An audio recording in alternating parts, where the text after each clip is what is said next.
following is a presentation of GRS TV.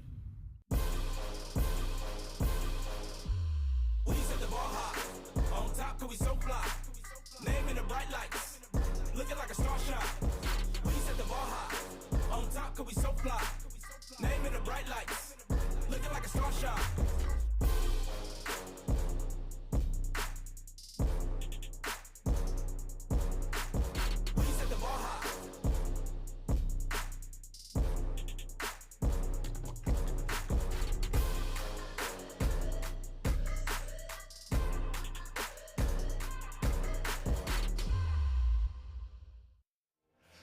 A much-anticipated matchup with two of the top teams in 9-6A squaring off tonight with the winner firmly in the driver's seat for a playoff spot. From Homer B. Johnson Stadium here in Garland, Texas, it is the Lakeview Centennial Patriots taking on the Wylie Pirates. Thanks so much for being with us. My name is Scott Garner, joined alongside Bobby George as the Wylie Pirates in second place right now. They've had a tremendous season. It's a Pirate team that has not been this good since 2015. They've been doing it with defense, with third-year head coach Jimmy Carter. So pleased to see this Wylie team giving up just 15 points per game so far. Well, they haven't played that many games to be honest. So, you know, they put up 44 against South Garland. They put up 24 against North Garland. But they haven't met a team quite like Lakeview Centennial with Jonathan Hester. That guy puts up yards in the air. He puts up yards on the ground. He leads the team on the ground with 63 attempts, 248 yards on the ground, almost 4 yards a carry, 3 touchdowns. Then in the air, he's had 106 attempts, 62 completed of those, and I tell you what, 779, 10 touchdowns through the air. So Wylie's going to have, they hope, a good defensive stance, but that strong Lakeview Centennial team can put up some points. And they can do it with a dual-threat quarterback, as you mentioned, Jonathan Hester. But I tell you, Anthony Sincelaire, who is the head coach for Lakeview Centennial, knows how disciplined Wylie has been. It's a Wylie team that put up 28 first-half points against North Garland last week, did not score in the second half, and somehow held on to win that game. Yeah, that was the key right there. They had 24-28 was the final score. They scored 21 in the third quarter and just barely leaked out that victory. The opening kickoff goes out of bounds, and that will draw a penalty flag from our head linesman as we saw Lakeview win the toss. They defer to the second half. It's a Lakeview Centennial team that comes in 3-2. They are 2-1. And this Wylie team, they are strong. 3-1 overall, 2-0 kick out of bounds in district. 5 yards, be added to the end of the spot. First down.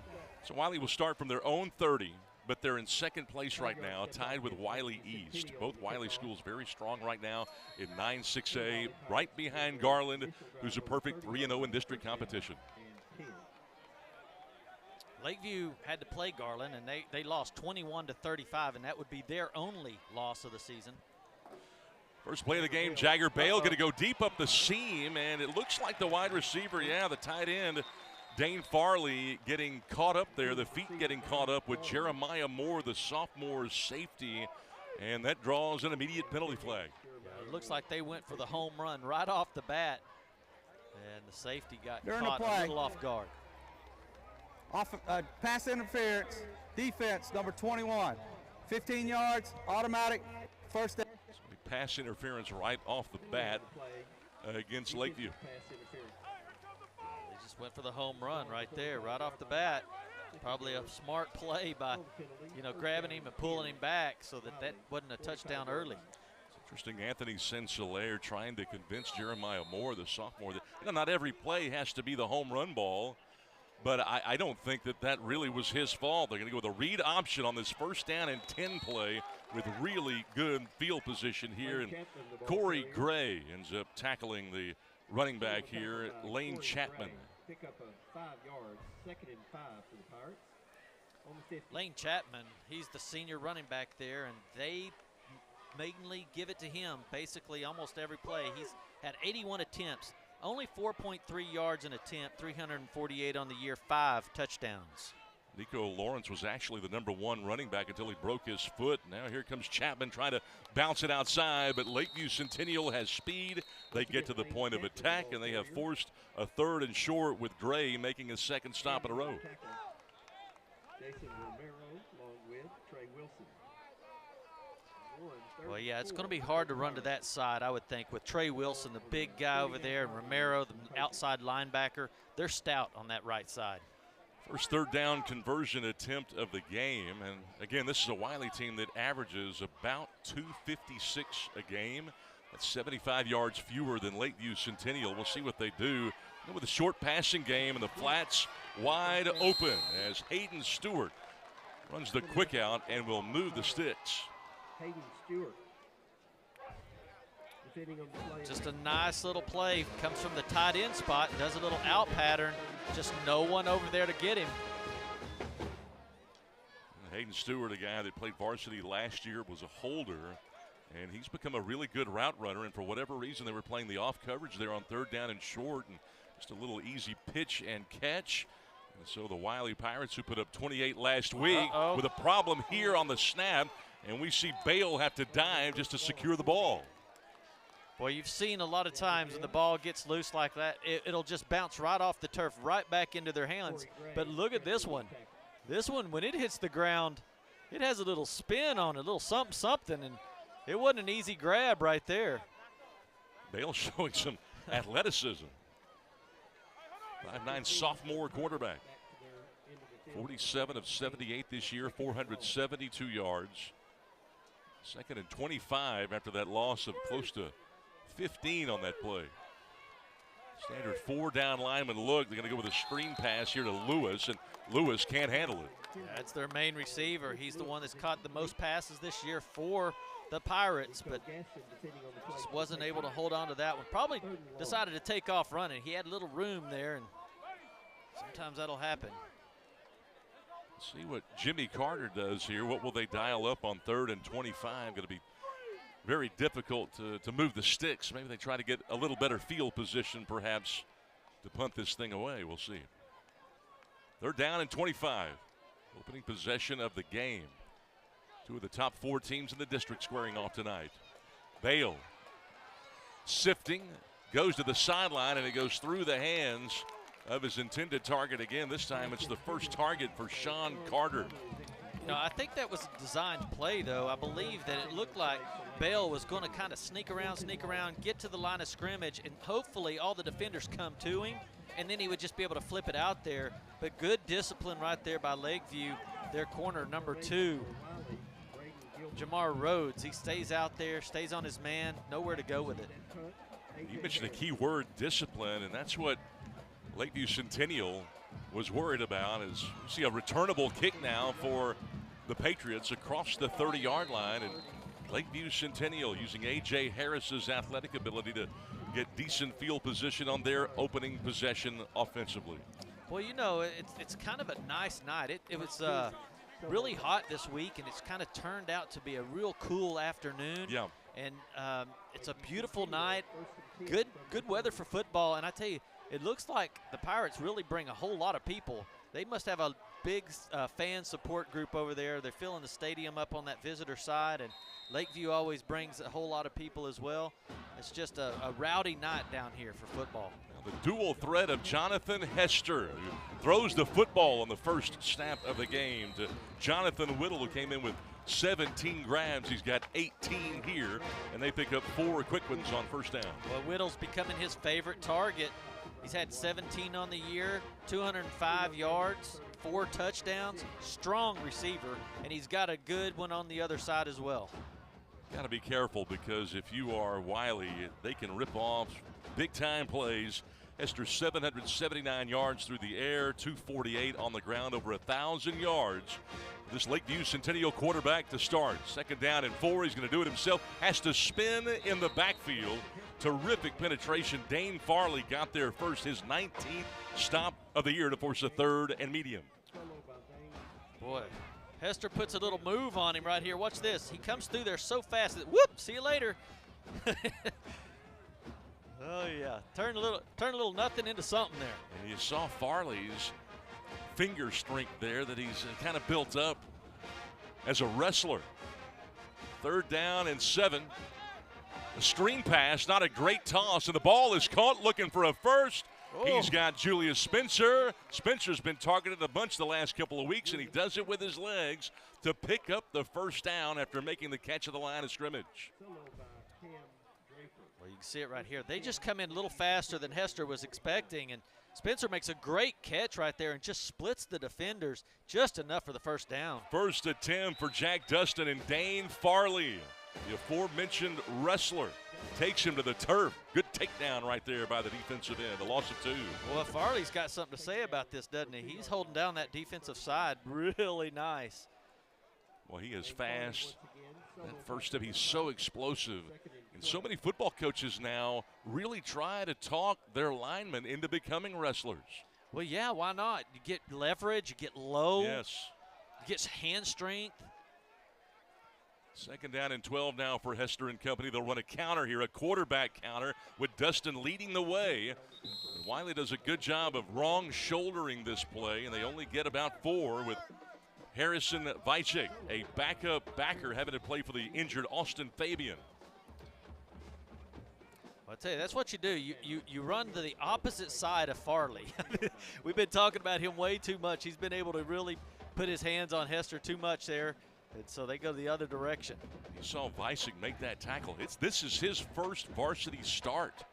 He is a young sophomore playing for the injured Austin Fabian, who is the quarterback of this Wylie defense, and they have forced a long 3rd down and 8. Hester with pressure, gets rid of it. Wow. That ball almost tipped. Whittle comes down with it. They won't get enough for a first down. A lot going on right there. Boy, I can't. And it's 4th down and short.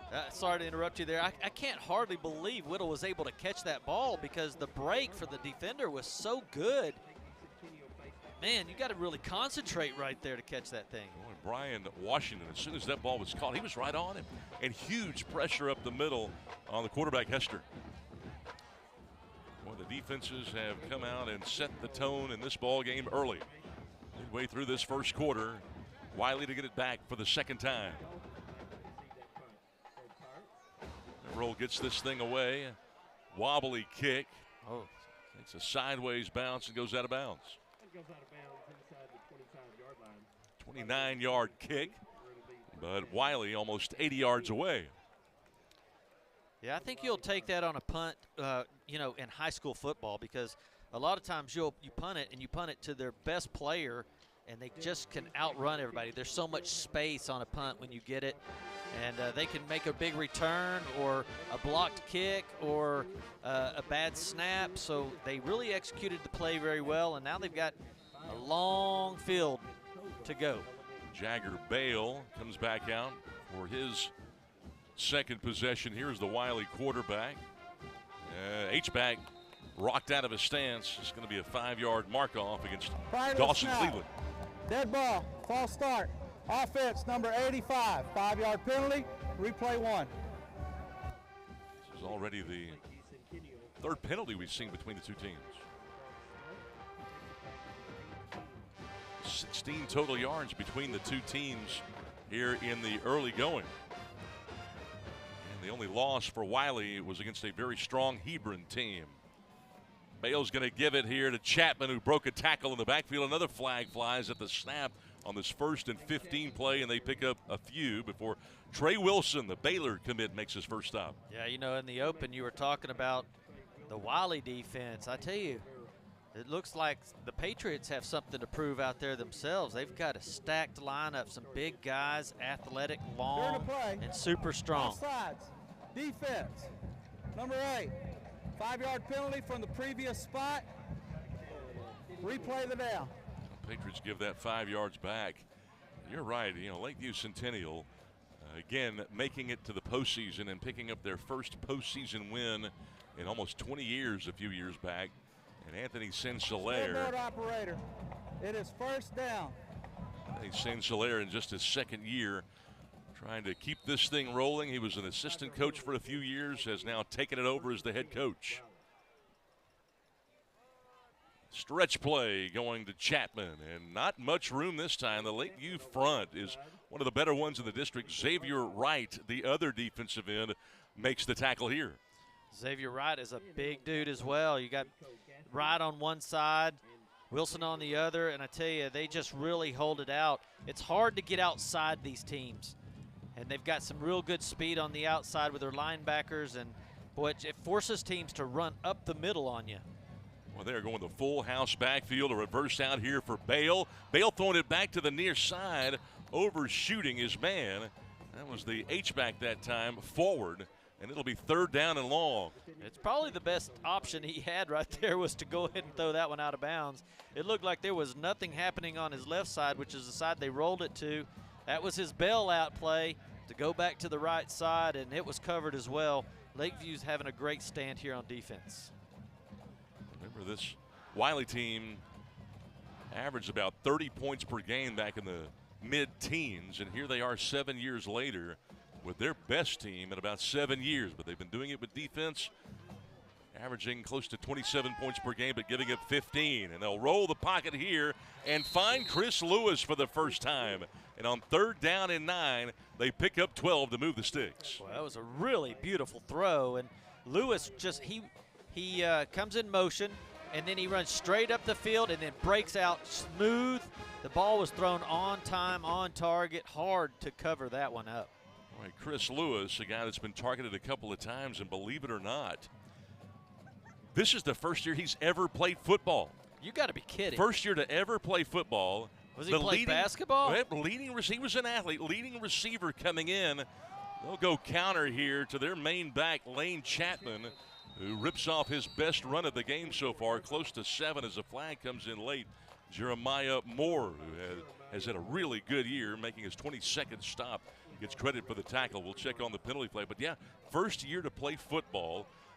He's improved 1,000%, and can you believe this? He's already gotten an offer from A&M Commerce. Yeah, he looks to be about 6'3", 6'4", 200 pounds. Yeah. He's a big kid, fast, and you can see he can catch the ball real well and run good routes. Can go get it. And you come in mid-district game here with already 4 touchdown grabs out of 11. They are not afraid to target him.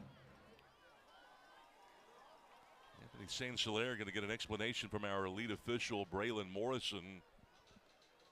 And I think an unsportsmanlike conduct foul has been assessed here against Lakeview, perhaps. Ouch. That's the preliminary signal.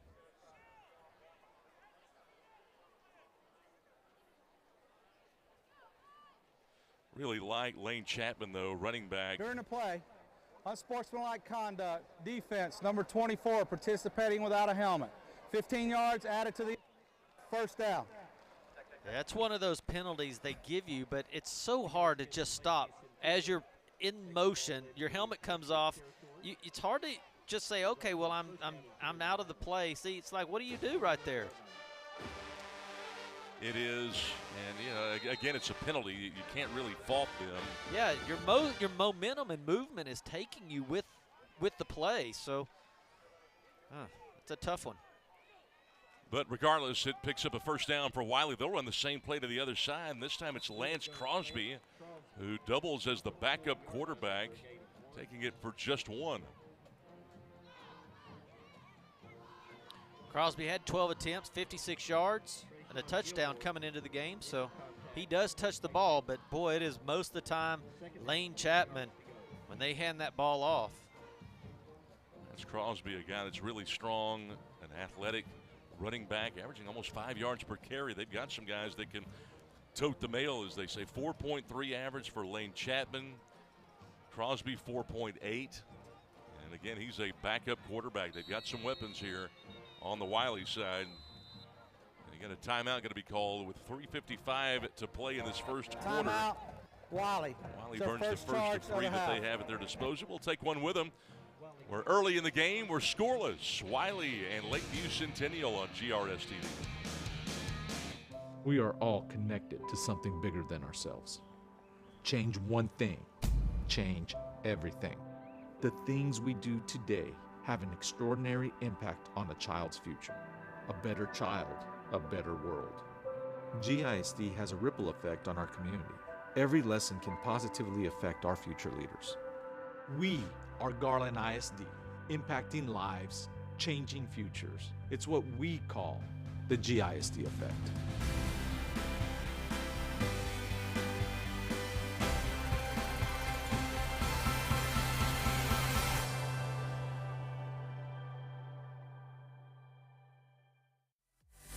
Drive of the game for the Wylie Pirates. Welcome you back to Homer B. Johnson Stadium. Big game in district competition tonight between Wylie and Lakeview. Wylie comes in tied for second, 2-0. Lakeview in fourth place right now at 2-1. Seventh play of this drive coming up, and a play action pass for Bale, looking deep to the post and has his man, but it's dropped. Trying to find Sean Carter, second target of this first quarter. Right off the fingertips, and he had a step on the defender. Boy, Bale has a good arm. That was a 50-yard bomb in the air, and he throws it on target, on time again, running full speed. Sometimes when you're running like that, your eyes get to bouncing, though, and you're looking back, and that ball starts moving around on you like a knuckleball coming at you when you're running. Boy, you know he wants that one back. Jagger Bale trying to drop in his sixth touchdown pass of the year. 5-1 touchdowns to interceptions ratio. Now it's a passing down again on 3rd down and 9 this time. Reverse out again, underneath shot, and this time Chris Lewis cannot hold on. A couple of drops by Wylie receivers here to force a 4th and 9. Lewis does that same play. He runs that 12-yard comeback straight back to the quarterback. Quarterback drops it a little low, but those are things that you want to have as a receiver. You know no one's going to hit you. You just got to get up underneath the ball. Jagger Bale just 1 for his last 4 throwing, and remember against North Garland last week, he started out 13 of 13 to begin that game. So some unfamiliar territory here. Wylie's got to kick this thing away, and it is fielded there by A.J. Harris inside the 10. So a long field for the Patriots in a scoreless tie late first quarter. Well, Bell, it's not really his fault that he's had these incomplete passes. I mean, he's had 3 drops in the 2 possessions that they've had. So they had 2 to Lewis and 1 to Carter, and one of them could have been a touchdown. So it could have really looked a lot different if those passes would have been caught. And what I'm sure concerns Lakeview fans is the fact that his passes have been on the money. He's put them where he wants to. It's nice to see from a sophomore quarterback, isn't it? It's going to be really good. Got a couple of sophomores in that lineup that really get coaches excited.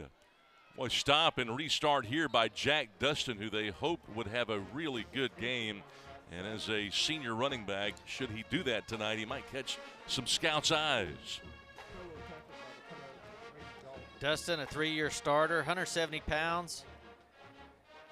Just a nice, solid back. Everything you ask him to do, he does correctly. If it's blocking, lead blocking, pass protection, running the ball, they really like this kid. And you'll see it out there. He's just such a disciplined runner. Rarely puts it on the ground. Power back. As you mentioned, his decision-making has been great. He was banged up a little bit after the Saxe game. 2nd down and 10. They're going to go to the corner, and he overshoots Kalen Montgomery, who's one of the electrifying wide receivers. Spencer and Montgomery are 2 of the big hitters. Well, I tell you, it's a pretty difficult pass. You got Hester rolling to the left, and then he's got to set his feet and throw a corner route. He had Montgomery full speed ahead, but boy, it's just a tough throw to make. Wylie's been doing it with defense.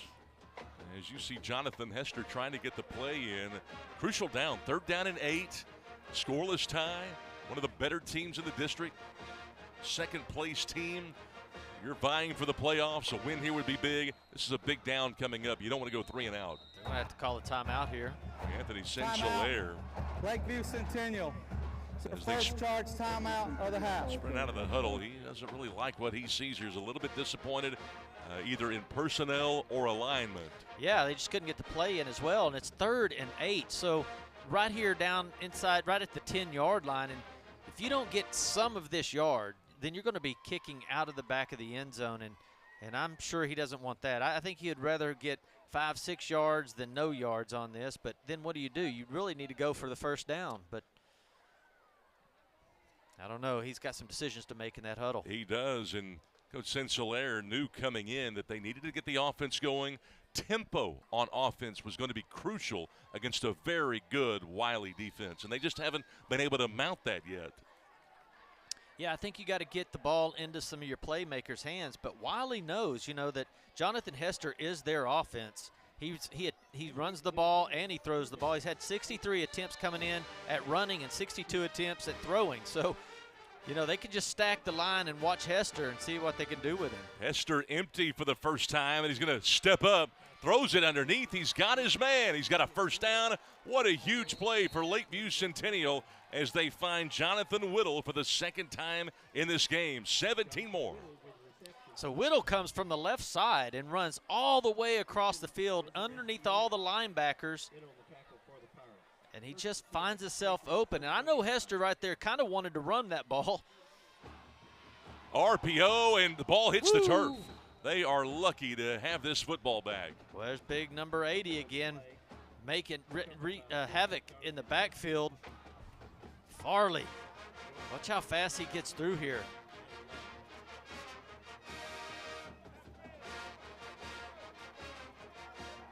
Boy, mesh point problems are so unnerving for a coaching staff. I'm telling you.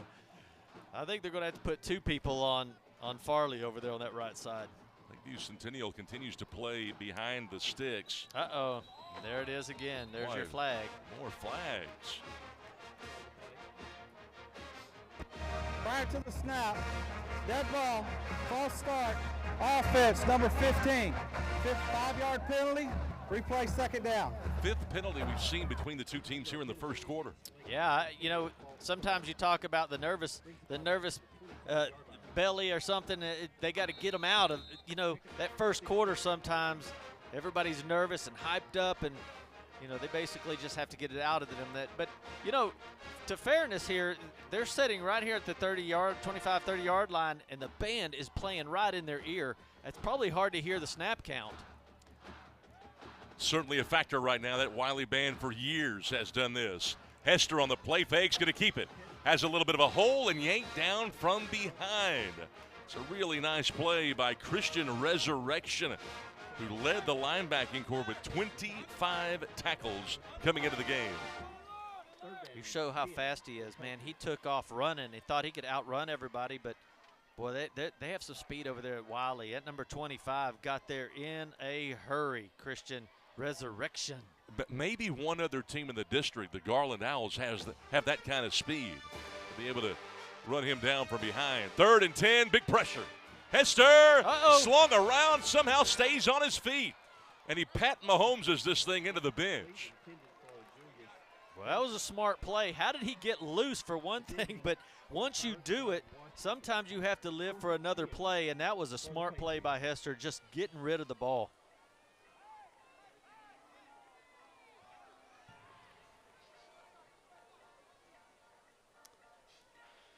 Saved his team a lot of problems right there.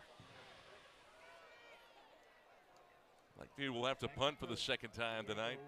So we see Diego Reverol, who doubles as the punter and place kicker. Good snap. Protected well. Wobbly kick. And a fair catch for the Wylie Pirates by Bradley Dalton. Wylie set up with their best starting field position of the game. Their 3rd drive coming up.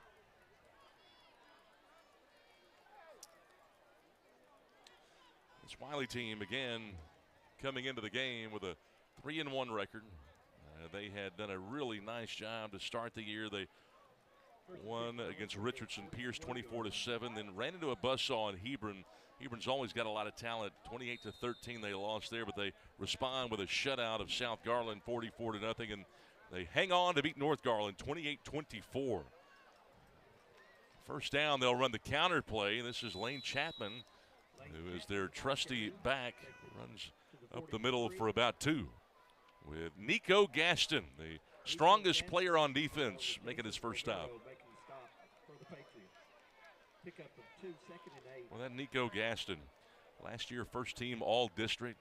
He is strong and fast They actually were going to put him at Mike linebacker this year, and they said, well, we've got enough linebackers. Let's see what he does on the D-line. And, man, he has been good.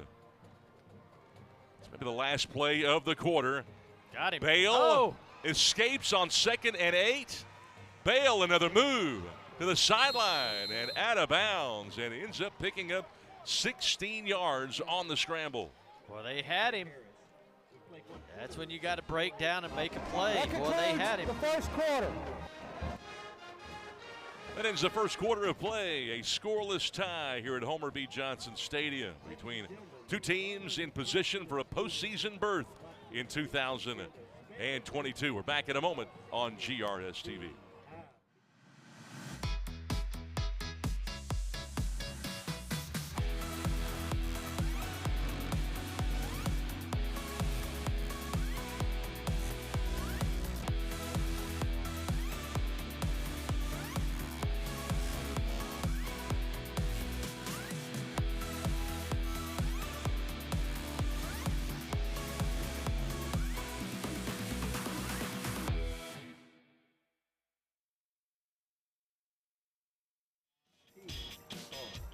Play of the game so far for the Wylie Pirates. A 16-yard scramble by their quarterback, Jagger Bale, a 5'9" sophomore.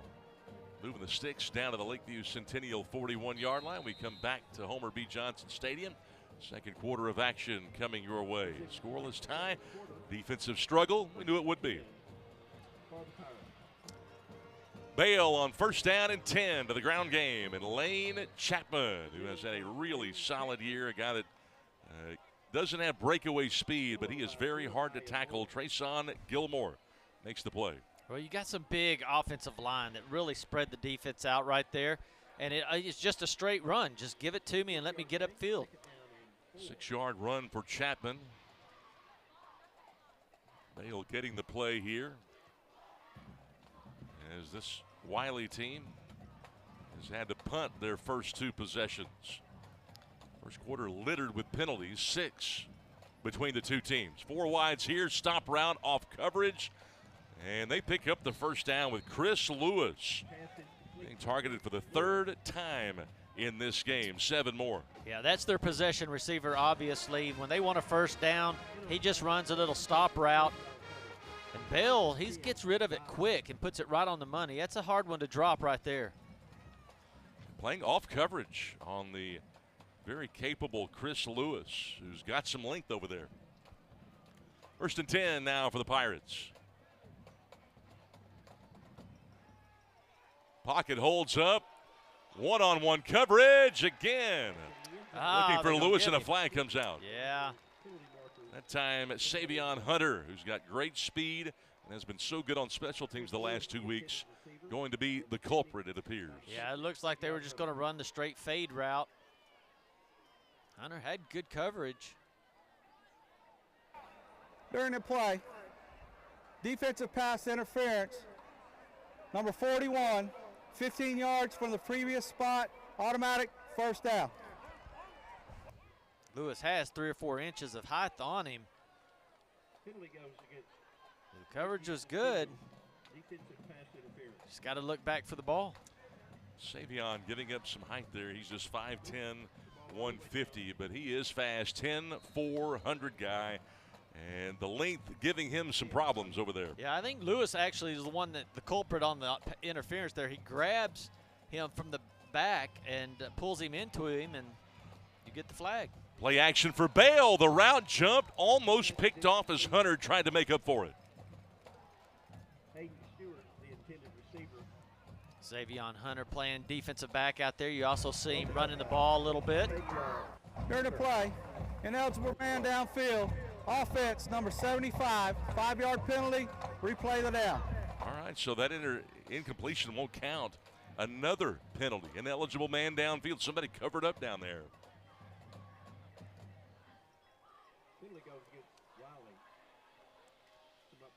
I've seen a ton of penalties. Yeah, this is where they love to run the little wide receiver screens, so be watching for that. This type of area, split them out left. Chapman usually a good blocker. They're going to give it to him here. Instead of bouncing, he runs behind his big tackle, Matthew Shell, but he's only going to be able to poke his way for a yard.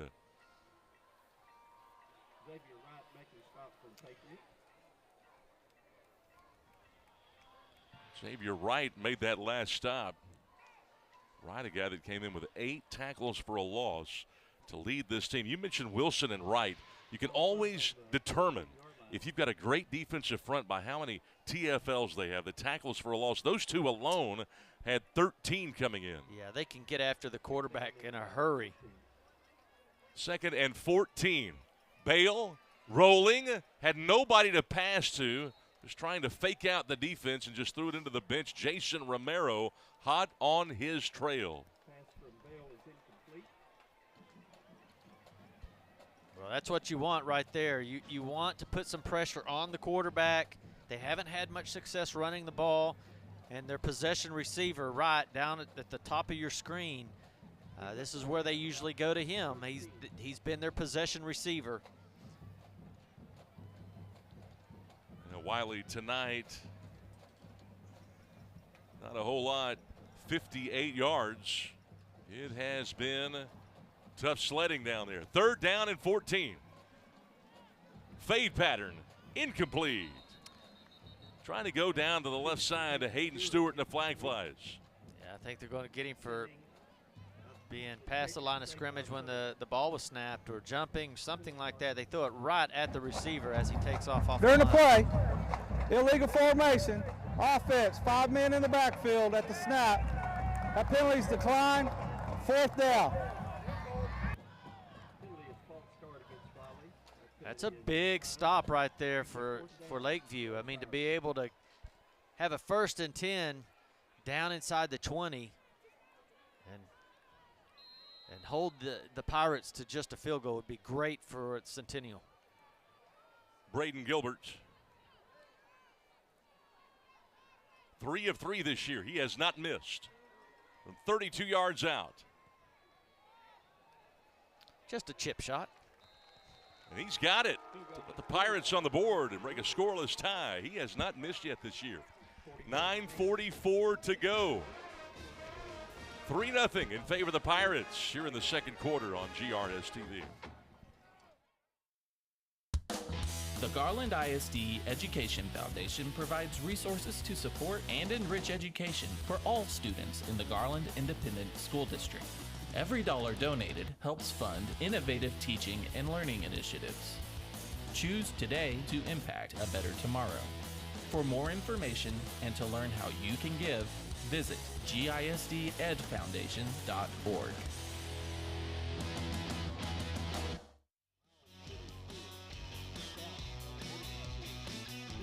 Fans coming out in support of 2 top teams in District 9-6A, Wylie and Lakeview Centennial, as the Pirates get a Braden Gilbert 32-yard field goal to cap a nice drive. That goes 6 plays and consumes close to 3 minutes off the clock here in the first half. And the Pirates out in front early tonight. Yeah, quite a few penalties there that got them down the field, got them a couple of first downs on penalties. And I think you have to be, as Lakeview, you almost got to call that a victory to hold them to 3 points on that one. Gilbert's going to kangaroo this thing, and it's going to be fielded on a fair catch at the 34. A sprinting catch for Julius Spencer, and so good field position here for Lakeview Centennial, their best of the game. This will be their 3rd drive with 9:42 to go in the 2nd quarter to try to get something going. And again, Anthony St. Hilaire hoping that his team could find the tempo that it had earlier this year when they posted 28 against Frisco Memorial, the 34 against Saxe with a win in overtime. Have not been able to find it yet. Yeah, I don't think they've had any rhythm at all. I mean, they've had a couple of plays here and there, but they haven't had any consistency. Even getting the plays into the quarterback, Hester, has been hard. It's been a problem. They'll run a power play here, and they'll try to bounce this ball, trying to get it to Savion Hunter, who was a wide receiver that came in with 9 carries for 157 yards and a touchdown. That is 10th carry of the year. Wylie will be more than happy to give up 3 to this fly sweeper. Yeah, you got to look at this. He's just an athlete. He was the one that just on defense jumped that route and almost picked it off down here inside the 5-yard line. Now they hand him the ball. He's just all over the place. 2nd and 10. Hester with a chance, looking downfield. Throws it in coverage, and it's picked off. Intercepted by Sean Carter, who comes up with his first pick of the year.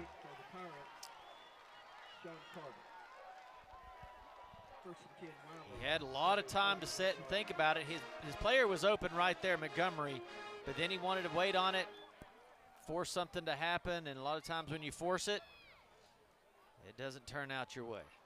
Jonathan Hester throws his first interception of the year against 10 touchdown passes. That's just something we have not seen from him this year. He never forces the football.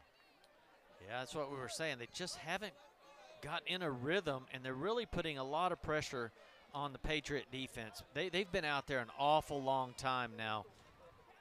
In every drive for Wylie, only one has resulted in a score, but they've snapped it at least 7 times every drive. It's a screen pass on this first down play. A flag comes in as Lane Chapman able to work behind blockers to pick up 18 yards. A.J. Harris got him on the sideline, but we'll check out the infraction. Oh, you got to watch big number 70, Maurice Johnson for Lakeview. He reads it the whole way. He's just not big. He's just not fast enough. He's so big in there, that defensive line. During the play, holding, offense, number 75. 10-yard penalty from the spot of the foul. Replay first down. Boy, how about that swing? You pick up 18, and then they march you back 10 yards from the previous spot. That's a 28-yard swing. 28-yarder. And it's not as if these two offenses are blowing it up right now. Just 109 yards between the two teams, and we're midway through this second quarter, and these are offenses that usually put up good yards, close to 280 on average between the two teams per game. Look where they're spotting the ball, right there on the 41. It was a hold downfield. That's what it was. Yeah, they mark it off from the spot. Ball comes out. Bale lucky to get it back. Well, see, big number 70, he does make the play. And I was going to tell you, he is just a hustle guy. I mean, he chased the ball all the way down the field on the last play. This time he sees it, and watch this finish. Boom. You're not getting away from those arms. No. Man, what a player. Boy, Maurice Johnson, he is hard to move, as you just saw. And, you know, he's in a lot better shape now than where he was when he got to the program. 5'10", 345-pound senior nose who came in with 15 stops. This time, some pressure on Bale. Throws it into traffic himself, trying to hit his target on the right side, Jaden Dawes, with A.J. Harris covering. Yeah, Harris, man, what a play right there. Playing the safety position, comes all the way across from the safety spot.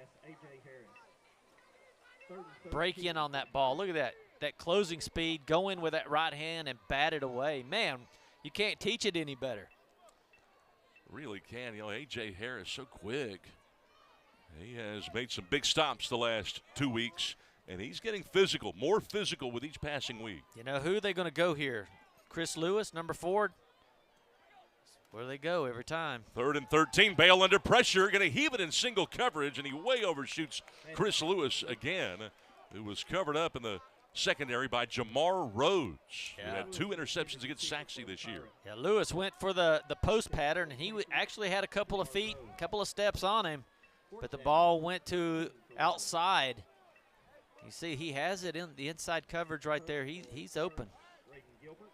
Lakeview Centennial forces a 3-and-out.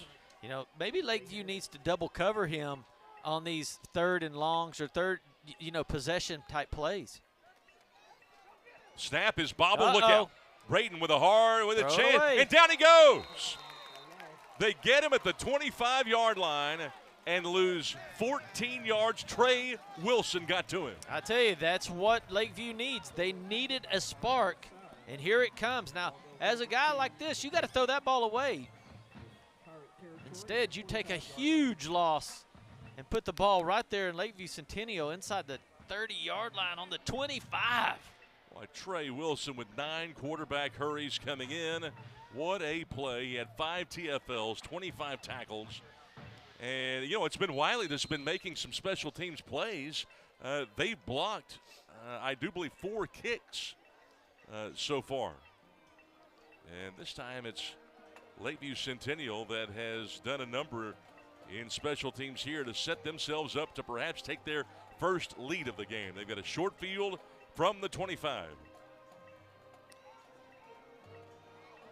Look out, Hester with problems, and down he goes, Brady Dalton. Well, that's exactly what we, as a Patriot, you got to say, okay, let's reward that defense for a great field position, and then all of a sudden your next play up, you take the ball right through your hands into the face mask and take a huge loss here. It'll be 20 yards to go. Dropped him for a loss of 10. That is Brady Dalton's 6th sack of the year. Hester, pressured again, steps up, makes a move. He's got a little space. He's got the corner. He's got a first down looking for the end zone. And shoved out of bounds by Sean Carter. 30 yards on the scamper for the Lakeview quarterback. Ooh, that's why they love Hester back there, because he's fast. Watch this. He knew he could outrun everybody. Look, 25, no kidding. He just takes a step and then outruns everybody to the edge. That's why they have him back there. Just a track star with the football. 27 yards. First and goal. What a run by Hester. He just needed a morsel, just a little space, and you see why he came into the game averaging almost 4 per carry. 3 rushing touchdowns for Hester, who's got it now, looking for number 4, a spin move inside the 5. He's an athlete. You have to account for him, and it looked like the Pirates did. They were outside waiting on him to get there. But what's your spin move to get an extra 3 or 4 yards? You see Lakeview putting Jack Dustin back into the game, who's got 3 rushing touchdowns this year. He has been really good so far this season. Got a little banged up after the Saxe game, but he's back to 100% after a couple of weeks. Second down, Hester again flush to the end zone. He's got a wide open man, and he's got the touchdown. Julius Spencer's 4th touchdown catch of the year, and the Patriots take the lead. Wow, beautiful route. Spencer takes him to the corner and then breaks back to the inside, and Hester's able to find him. He says, all I do is catch touchdowns. That's all I do. Just throw it to me. I'll catch you a touchdown. Well, he is just a sophomore, and this coaching staff super excited about the future of this program behind Julius Spencer and company. They set up the swinging gate, and then they go back to a conventional look, and a timeout going to be called. Wiley. So second charge timeout of the 6:04 to play until halftime. What a job by Lakeview to turn a mishap in special teams into points in a hurry. Yeah, and not only that, they're able to go out here and try to run that swinging gate for the extra point, and it caused Wiley's coaches and all the players to get confused, and it forced them to use a timeout. Their second of the half. They have one more. That could cost them. A couple of punts, an interception. Lakeview Centennial was sort of sputtering a little bit on offense, and then the sack of the punter at the 25 gives them a short field, and they're able to punch it in as Reverol on for the extra point. Well, we've got whistles before the snap. The flag down, the head linesman throws the hanky.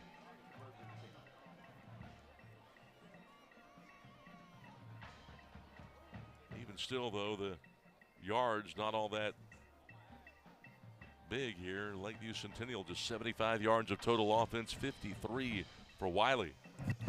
prior to the snap, offsides, defense, number 80. Half the distance to the goal, replay the try. When you look at it, though, you think Wylie seems to have had the ball the whole half, yet it's 75 yards to 53 yards in favor of the Patriots. Offsides on the point after. Reverol a little bit closer, knocks it through. 6:04 to go. until halftime. It is Lakeview Centennial 7 and Wylie 3 on GRS TV. In Garland ISD, we're providing a higher level of education. Our students not only choose their own path to success, but arrive there faster. We're eliminating thousands of dollars in college tuition costs with our P-Tech and early college high school programs. Students can graduate with as many as 60 college credit hours, an associate's degree, or an industry certification, all for free, and all from the comfort of a traditional high school. By teaming up with area colleges and industry partners like Microsoft, Google, Parkland Hospital, Wells Fargo, and Gulf States Toyota, our students are gaining real work experience and real college credit. So be inspired, be amazing, be whoever you want to be. Choose Garland ISD. Jonathan Hester finding Julius Spencer for the first time tonight. Hester's 11th touchdown pass after just throwing the interception the drive before and finding Julius Spencer for the 4th time on the other end. And a 5-yard connection. 4 plays, 25 yards, just $1.35 off of the second quarter clock. Wylie, midway through this second quarter, will have it back. Early scoring for the Pirates, a 32-yard field goal. And Reverell kicks it high and short, and a knee-high slide made there by Lance Crosby. And Wylie will start there. And this game actually has seen just one more first down than number of penalties. 11 first downs between the teams, 10 penalties so far. Yeah, you know, I don't know if it's a factor when the Patriots had the ball. They were having little offsides and little things like that, but they were right in front of that band, and I'm wondering if that had some kind of an effect on it. The other ones have been like pass interference because they've been trying to cover, you know, number 4 on the Chris Lewis. I mean, they've had a hard time covering him. Bail to Crosby, and Crosby's best run of the night so far picks up 10 with Jeremiah Moore, the sophomore safety, coming up with his second stop. And you see that Wylie trying to get into tempo here and go a little bit faster. Power play right back to Chapman, but this time nothing doing. Yeah, big Marsh Johnson again, making his presence felt down there. Watch him clog this thing up. Just push, push, push, boom. It's like a wall. It is. I love watching Gaston and Maurice Johnson down there.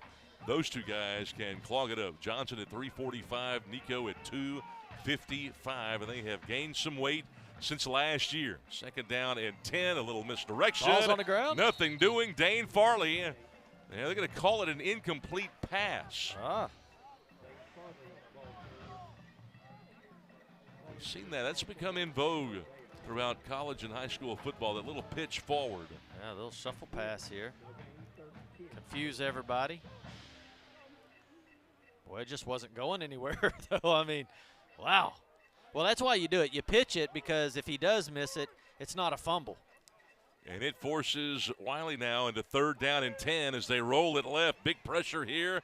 And a throw into coverage, and A.J. Harris with his second interception of the year makes a man move. Tight ropes inside the 15. What a return for A.J. Harris. And this secondary starting to pin its ears back. Woo. Did you see the speed on Sanders coming from across the field, the sophomore Pirate? Yeah, he just makes things happen right here, and then all of a sudden, here he comes. Look at that speed, close. Saved a touchdown right there. We've seen now a big play on special teams for Lakeview Centennial set up a touchdown, and now an interception thrown by Jagger Bale, his second pick of the year against just 5 touchdowns. And for the second straight possession, it is prime field position for Lakeview Centennial, this time on the plus 12-yard line. And they'll keep it on the ground. Their big back, Jack Dustin, not much. Trevor Furland, his first tackle. That broke his collarbone last year, missed all year. He's back in there. Boy, A.J. Harris, you just really can't say enough about that kid. He is so fast. and instincts. He's got such good instincts. He reads the play and finds the ball. Instincts, been physical, does a really good job as a safety that comes down in the box a lot as we see another Prior to penalty the snap, flag. dead ball, false start, offense, number 30. Replay third. We watched him earlier in the half, in the first quarter, breaking on that out pattern and getting his right hand in front of that ball and swatting it down. And you see him right there making a great play on defense, putting his offense in a great position, you know, for Lakeview to be able to take a huge lead here going into the half. And a recurring theme on both sides is pressure in the backfield. Both of these quarterbacks have had to endure here in the first 24 minutes. Second down and 15. Hester pulls it down. Going to throw it underneath. And this one, is almost returned on the interception. I thought Brady Dalton had his second. Boy, that, you know, Hester puts it right on the money. He finds his receiver right here. But boy, whew. Boy, Messiah Tucker was targeted for the first time tonight. That would have been his first catch of the year. Went right through his hands. I don't know how Wylie does not have the football. You know, I tell you what, Lakeview really scaved one right there. 3rd and 14. That's why you love football, because that ball could have been caught, and it Time could have out. been a touchdown. Lakeview Centennial. Yet he So missed second it. Then it charge could have of been the an half. interception. And all we get is just another down. And, you know, Jonathan Hester came in with 10 touchdowns, no picks, and he's already thrown one. That one was almost number 2, certainly not his fault. But he doesn't throw it that much, just 5 of 8 tonight. 43 yards, completing 63% of his passes. And 3rd down and 14 coming up here for Lakeview. And I know that, you know, you'd love to take a 2-score lead, but any kind of points at this point, and you know you're looking good perhaps going into the locker room. Well, you know, that's why they love Hester, though, because he runs the ball. He's the team leader on rushing. Yet he'll get you coming up and leaving your receivers, because you've got to support that run, and he keeps his eyes downfield, and he'll just toss it right over your head for the touchdown. So he's very sneaky in that way, and that's why they love him in that backfield. And he was certainly that against Garland with 18 carries from that quarterback spot for 130 yards. The dual threat here on 3rd and 14 will set up again to the end zone, and nobody open. Overshoots his man, Zion Chambers there. That was nowhere close, and fortunately for Hester, it wasn't. I think Hester likes to be on the roll. You know, if he's able to move around in that pocket, you know, he can make things happen with his feet, and then he'll find his receiver, touch pass it to him. You put him back there and just have him sitting in the pocket, it's harder for him to find his guys to throw to, and just nothing there. Now it's going to be a pretty long field goal here. Pretty good stand, though, by Wylie to give up that kind of field position and to force 3 plays and kick, as Diego Reverol will try it from 33 yards out with a little pressure. This one looks on the money. It's a 7-point lead here for the Patriots. With 3:39 to go, Diego Reverol with that low liner. And it is a 10-3 Patriot advantage on GRS TV. We are all connected to something bigger than ourselves. Change one thing, change everything. The things we do today have an extraordinary impact on a child's future. A better child, a better world. GISD has a ripple effect on our community. Every lesson can positively affect our future leaders. We are Garland ISD, impacting lives, changing futures. It's what we call the GISD effect.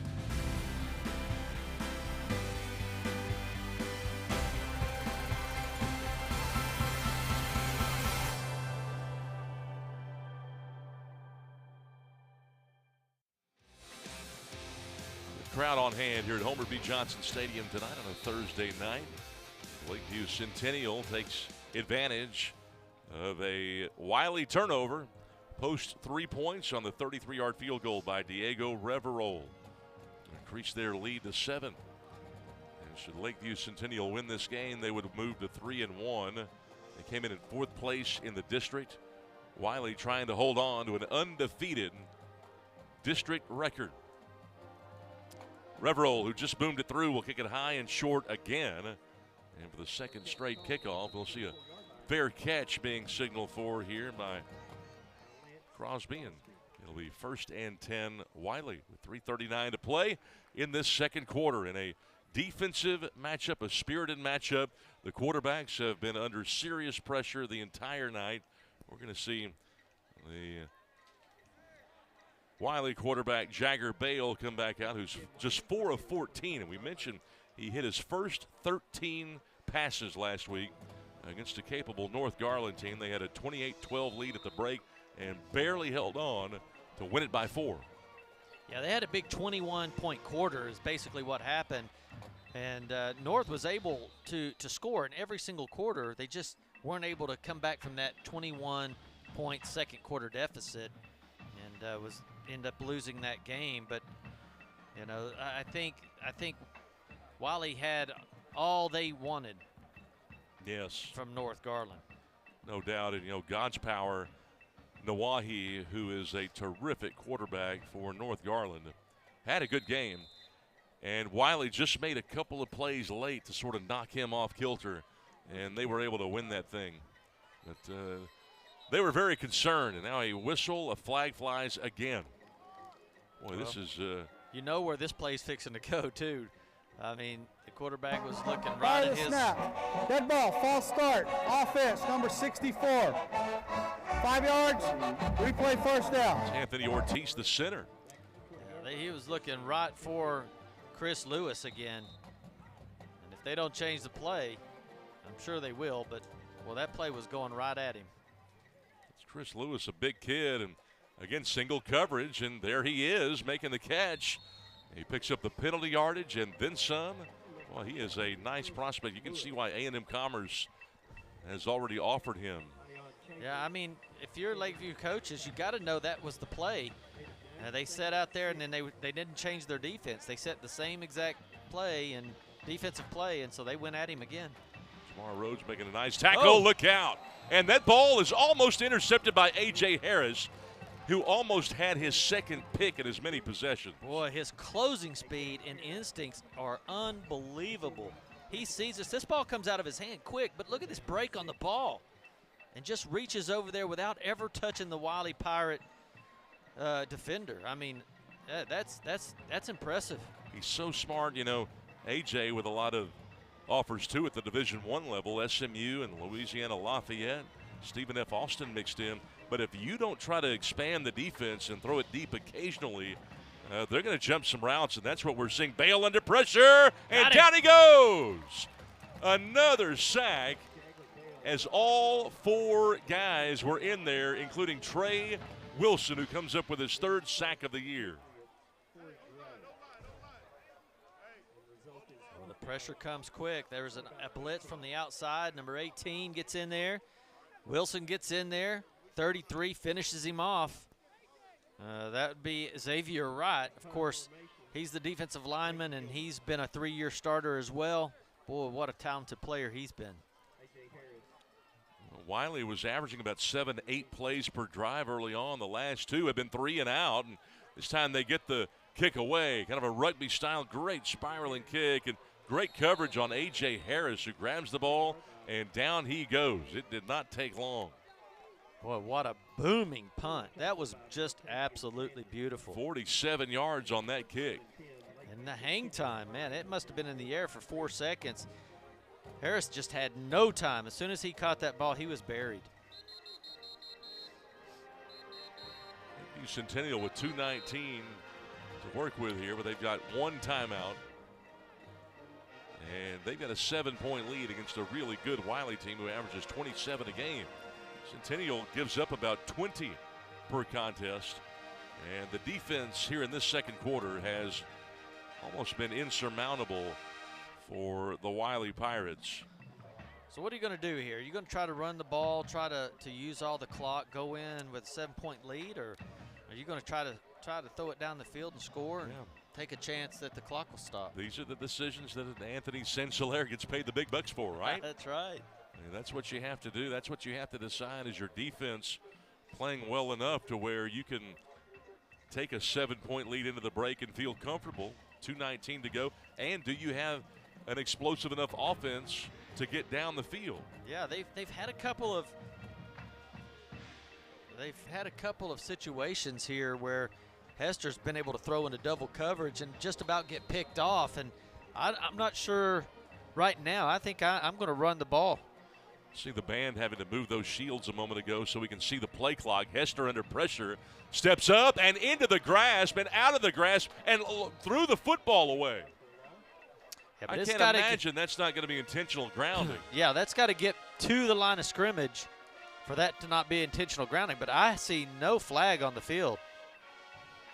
Maybe they feel like he Did they rule him fumbled. down first? Yeah, they might have got him as a fumble out of bounds.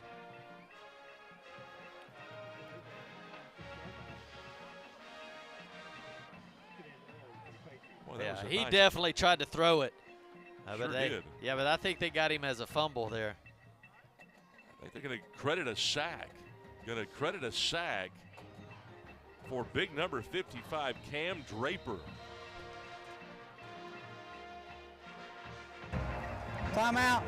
Lakeview Centennial. Lakeview Centennial It's will their burn third and its final time timeout of the with half. 51 to go here.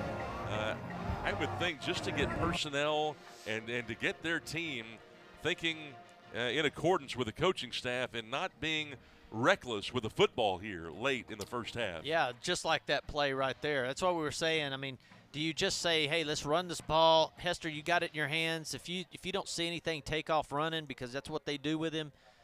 Otherwise, you can't just be putting the ball and running reckless and spinning around and losing the ball right here on the 20-yard line. I mean, it's got to be a decisive play. Everything's got to be decisive.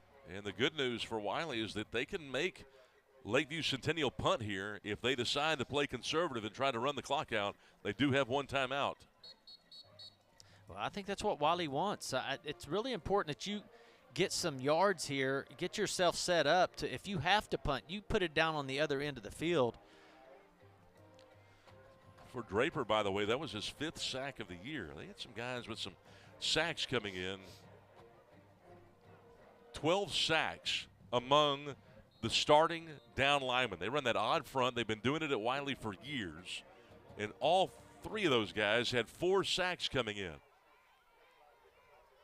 They're going to empty the backfield. Hester, look out, pressure. Boy, that ball's hanging out, and he throws it over his back. They're going to call it a sack. Anthony St. Hilaire saying, son, did I just see that again? Yeah, and it's interesting that they're calling these a sack, because they should be intentional grounding. And intentional grounding, you lose the down.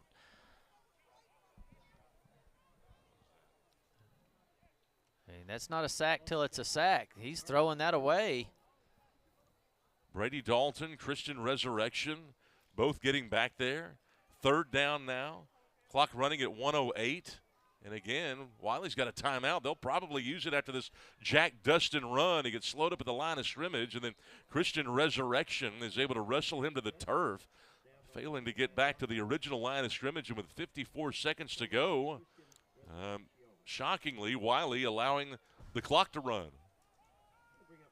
Yeah, it's super interesting, and this is what we were thinking that they would do all along, is be decisive and run the ball. Those 2 plays that we just saw are really a head-scratcher.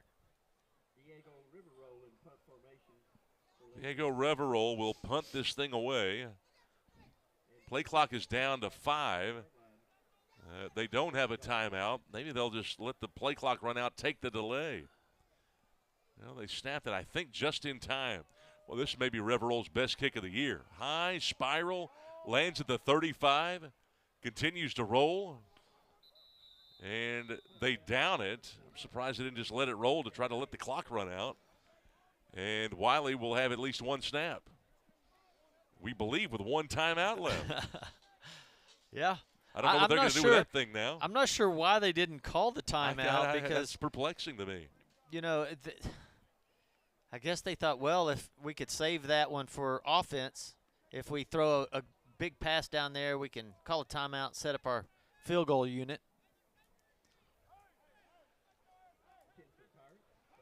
They're going to go into victory formation here and take it into the locker room. Yeah, it's probably a smart move. The way A.J. Harris has been back there, you don't want to throw it towards him. No, he's been their best receiver. We go to the locker room as the clock hits triple zeros. 10-3, Lakeview Centennial with a 7-point lead at Homer B. Johnson Stadium. Two of the top 4 teams in the district locking heads tonight. It's been a good one.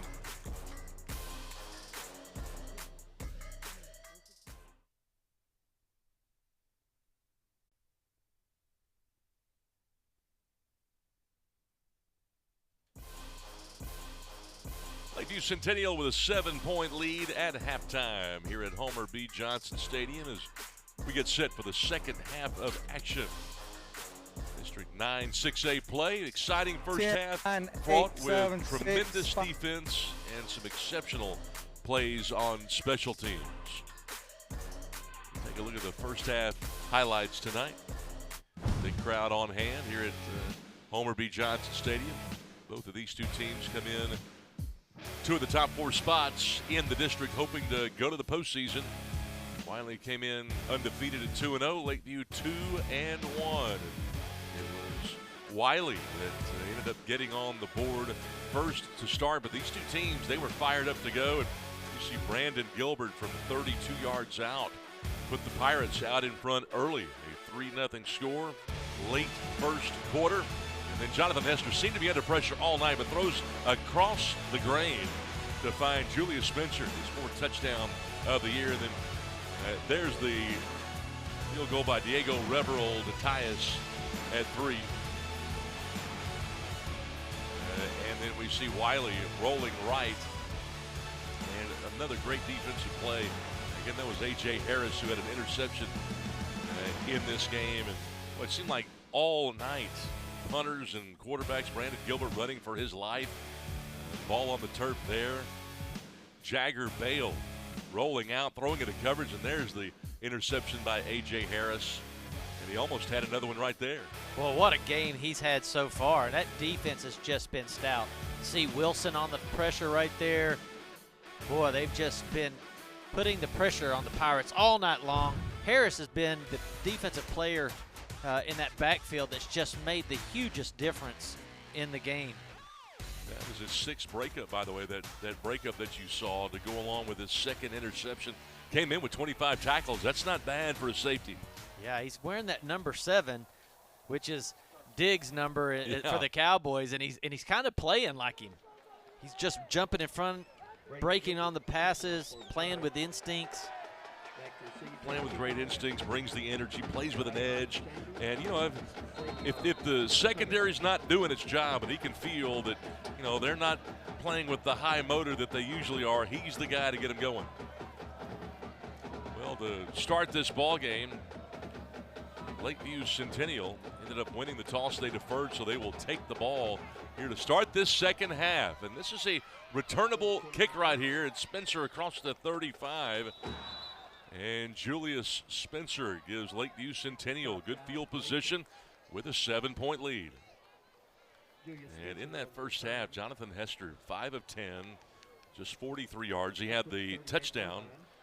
He now has 11 touchdown passes, but he did throw his first pick of the year. Yeah, just really not what he usually does. I mean, only 1 pick, and he was just sitting back there, had too much time, threw it into double coverage, and an interception was the result. And he's been under pressure all night, though, by big number 80 on that other side of the ball, Farley. And that guy's just put a lot of pressure on him. They're going to have to figure out a different offensive game plan so that he can get out outside of that pocket. 76 yards in the first half, and Savion Hunter finally hits the edge. They've been trying to get it to him 2 or 3 times. That's the first time that he's been able to make a cut and get upfield. He gets 6 this time. Yeah, I think they're going to have to share the ball. I mean, they're going to have to take some chances. They are up 10-3, but it's just seemed like the Pirates have just been all over him. And you can see right here, he gets really hit hard. But, hey, you got to share it. You got to give other people a chance to make plays, and maybe that's going to be the game plan here. Second down and short. Hester under pressure again and finds a man in the flat for a first down.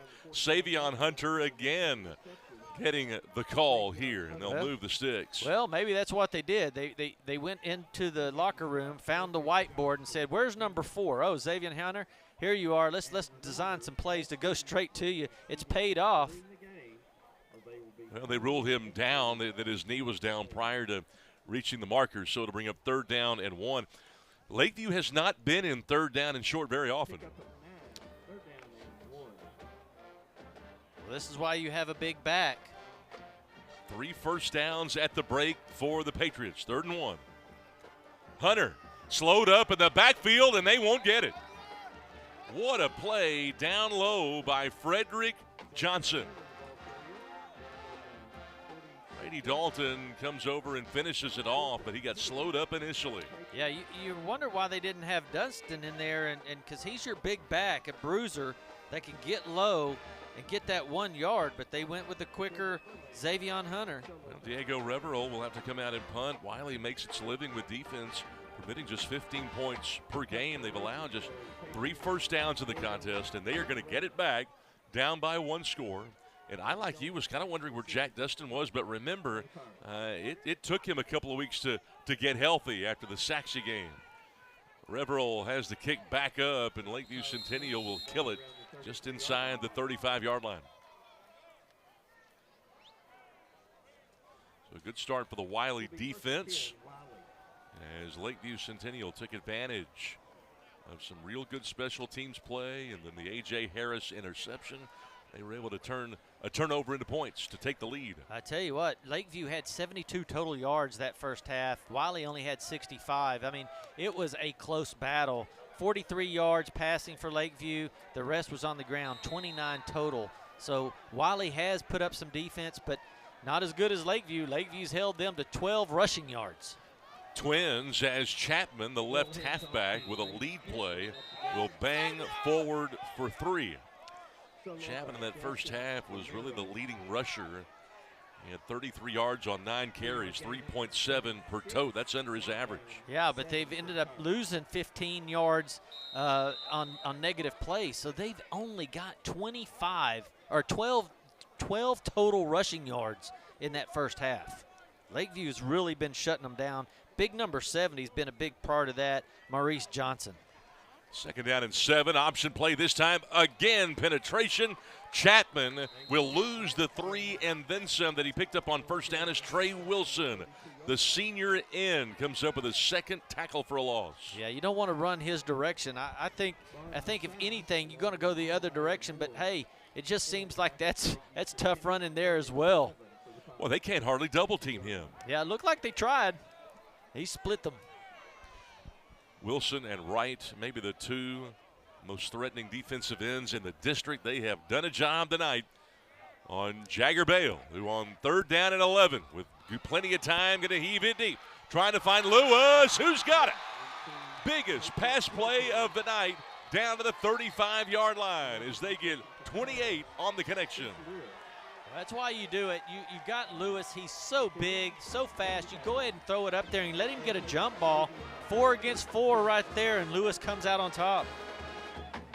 They convert on 3rd down and 11. Move the sticks. Jagger Bale's best pass play of the game. First explosive play in the passing game. Read option to Lane Chapman, who runs behind his pads and keeps those feet running, but Corey Gray doing a good job of run fitting there on that first down play, only a gain of 2. Corey Gray, really talented, experienced 3-year starter playing in front of Jason Romero, who was the defensive player of the week last week for this Lakeview Centennial team. As Lakeview Centennial picked up that big win last week, 62-0 over South Garland. 2nd down and 7. Again, pressured. Bale trying to hit the corner. Yanked down by A.J. Harris short of the first down. A flag came in the pocket, which is generally in the area of holding.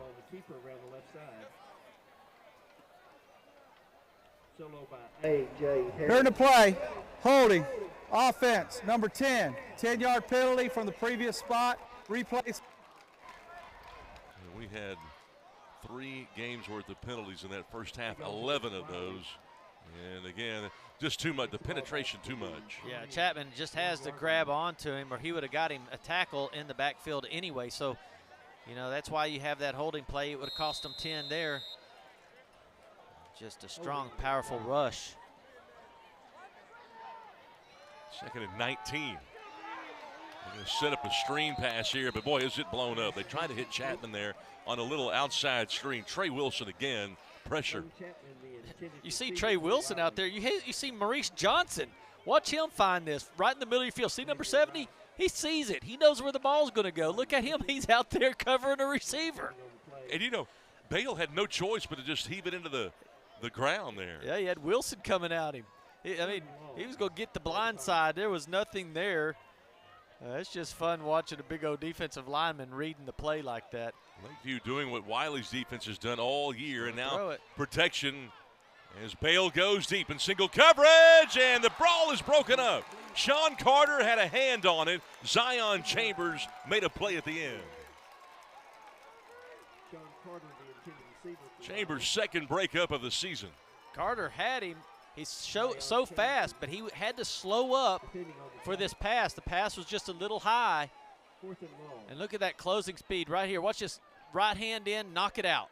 Boom, beautiful. This defensive back coach for Lakeview Centennial has really got these guys playing at top level. Braden Gilbert will kick this thing away. Wiley should have good field position here. That's a high hanging spiral. A.J. Harris signals early for the fair catch. Falls down to grab it. But Lakeview Centennial with a 7-point lead starts 90-plus yards away. Yeah, I think, you know, since Coach Cincinnati really needs to figure a different game plan out against this defensive front of the Pirates, because it's just given the quarterback just has no time whatsoever. Every time he gets the ball, Hester has to get on the move and start running around, and he gets outside, and it looks like they're going to sack him almost every time. So different game plan hopefully coming out of this the locker room here at second half. Send Savion Hunter in motion. And nice combo route that time as they find Julius Spencer in space against the zone defense, and he's able to pick up 9. That's what you want, just a real nice quick throw. You have Dustin in there giving you a little bit more protection so you're not in an empty backfield. And you find Spencer. Coach Hill has a knack for finding Spencer. He got targeted 11 times the other night. Here comes a counter to Savion Hunter on second down and short. He's able to reach the sideline. They string it out pretty well, but still Lakeview Centennial picks up 4 to move the sticks. Boy, they really needed that one too. That's only their 4th first down of the game. They have been hard to come by because Wiley does such a good job of getting to the line of scrimmage and forcing running backs to cut it back inside.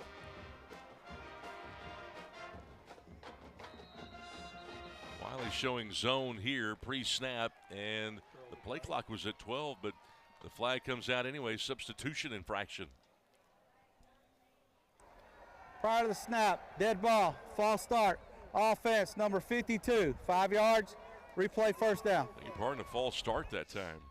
5-yard penalty against Lakeview Centennial. Well, when you're having a hard time picking up 5 yards, you really don't want a false start to back you up 5. I mean, it's been a hard go to get any yards whatsoever. Again, it was just their first down this half, 4th overall. They've only got 72 total yards in the whole game. So it's been very difficult to get yards. So you don't want to be going backwards, getting negatives. This is the most that Lakeview Centennial's been behind the chains against any opponent this year. First down and 15. Again, that same play, a stop route to Montgomery this time, who gets the penalty yardage back and a few more. That's a quick, crisp play to a playmaker. Yeah, nice job. See, they send a guy in motion, so then you all of a sudden have 3 guys out there, and you're only getting covered by 2. So big number 7 has to come from the safety spot and make that tackle. If not, you're just outnumbered. You basically have 3 guys out there, and there's only 2 defenders. 7 yards needed as they come out and a pro set, but send Hunter in motion. Looks like the same play, but the other direction. Dustin lined up with the quarterback Hester, and they'll go to him. Makes a man miss. Gets a first down. Nice cutback across the 40-yard line. Well, best run of the night for Jack Dustin, who made a nice cut past the line of scrimmage. Well, he had to get through the big Dane Farley, which is one that got his grip on him right off the bat, and he's able to run through it. We've said he's the big bruiser back that they have, you know, and he can run through some soft tackling. He had 11 yards in the first half. Quick pass again. Julius Spencer, a flag comes in. Might have gotten a little bit of the face mask. They pick up 6. Well, Devin Hester's come out just throwing the ball. Lights out. Boy, and they're getting back to what they did against Garland. Julius Spencer, a guy that caught 6 balls against the Owls. Third play. Personal foul. Face mask. Defense, number 43, 15 yards added to the end of the run. First down. Yeah, this is what we've always talked about is that if you're a coach, when you go into halftime, do you just stay with the same game plan that you've always had, or do you go and change some things up based on how the defense has been playing? And it looks like they went into the locker room and figured some different things out. Double tight end set here. Hester pressured, sideline, keeps his eyes downfield and throws it away as Spencer came back for it. You would think double tight look, and Hester would have a little bit of time, but it seems like every time he gets that snap, he's got somebody in his face in a white jersey. Yeah, it looks like those defensive ends are just getting free every time. It's like you might need to have a little chip. Get somebody in there and help out on that. They are just freed up, coming at him quick. Lakeview trying to add to a 7-point lead. They fake the handoff here on the read option, and Hester with some room to run. He did the 29-yard line, forced out at the 31. 3rd and short coming up. That's what they do best right there. They get everybody going left. Watch this right here. See, everybody's going left. The lineman's going left, and he just bounces out right. He's got all the linebackers, everybody going one way, and then he takes it the other. He's able to pick up 9. 3rd down and 2. They've got Savion Hunter in the backfield next to Jonathan Hester. No Jack Dustin here. On 3rd down and 2, read option. They're going to hand it off to Hunter. He's got a first down straight ahead.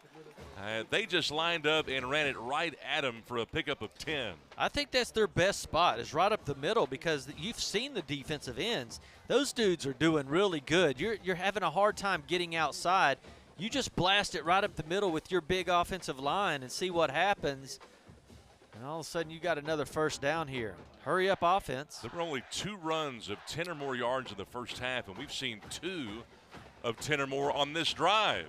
Hunter rolling right here. Hester, and again throws it away with big pressure coming from Dane Farley, who had 9 tackles for a loss and 4 sacks coming into the game. Yeah, I'm not sure exactly what's going on, but when you look down the field here, all the receivers were in the exact same location. You had the wideouts on the right, and the wideouts on the left. Both of them run the same exact route and end up in the same spot. So Hester has nobody to throw to. One guy could have covered everybody. Well, this is the longest drive of the game. This will be play number 10 for Lakeview Centennial, and you kind of get the feeling that if Wiley's going to come back and win, they can't give up a score here as they hand the football off to their playmaker, Julius Spencer, looking for a first, slung around, down around the 15-yard line, picked up 7. Brian Washington, who has really been playing well the last couple of weeks, got the tackle. Thought he had a chance to get out there. They just strung it out so well. He just wasn't able to get his head down and get low and get through there. Sometimes you just need to plant that left foot and just go upfield, you know. No question. Clock continues to move. You get the feeling this may be 4-down territory for Lakeview. 3rd and 3. Hester going to go one-on-one on the fade. A lot of contact. Incomplete. Interesting. Wow. Boy, we've seen it where they'll throw the flag for much less contact than that. That was Jonathan Whittle over there, kind of locked up with Washington. Yeah, it looked like Washington just kind of blocked him out like you do in basketball and just not let him come back to the ball. Well, we're going to see Diego Reverol come out here. He knocked it through from 33 earlier in the game. This would make it a 2-score game. This would be a second straight 32-yard field goal. Well, what a weapon you have right here if you're able to kick this thing. Oh, it is right through the middle. Perfect for Diego Reverol, and Lakeview's got a 10-point lead. Boy, that's a weapon. If you can go out there and execute a field goal like that in high school football, you're in every single game. 13-3, Lakeview Centennial on GRS TV.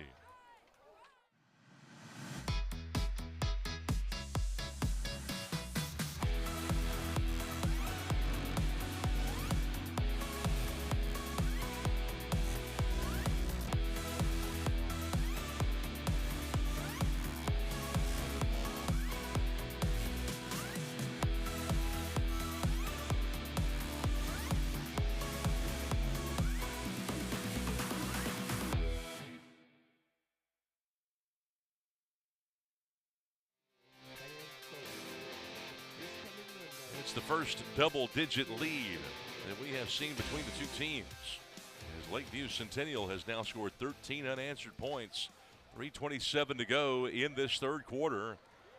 Lakeview, should they win this game, would be in the driver's seat for at least one of the top 4 spots in the district. Come playoff time, they would move to 4-2 and 3-1 in district competition.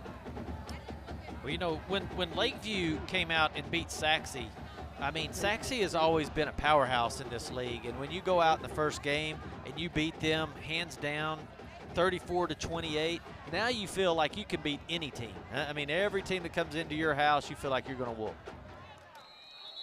The fair catch being signaled for and made there by Lance Crosby. Wiley's got the football back, but they're down 2 scores. They have not done a whole lot on offense tonight, just 101 total yards in almost 3 quarters. And this game has been controlled by the Lakeview defensive front. Yeah, I totally agree. They've got Big Montgomery, number 70, in the middle, and then the outside edge rush is just incredible. And then you got basically number 7, A.J. Harris, back there playing like a Dallas Cowboy superstar Diggs, breaking on the ball, knocking them out of the air. So, I mean, they've really put together something special. Bale on the play fake goes into the boundary here. Martez Williams for the first time. You get 12 yards. Nice play on the quick pass.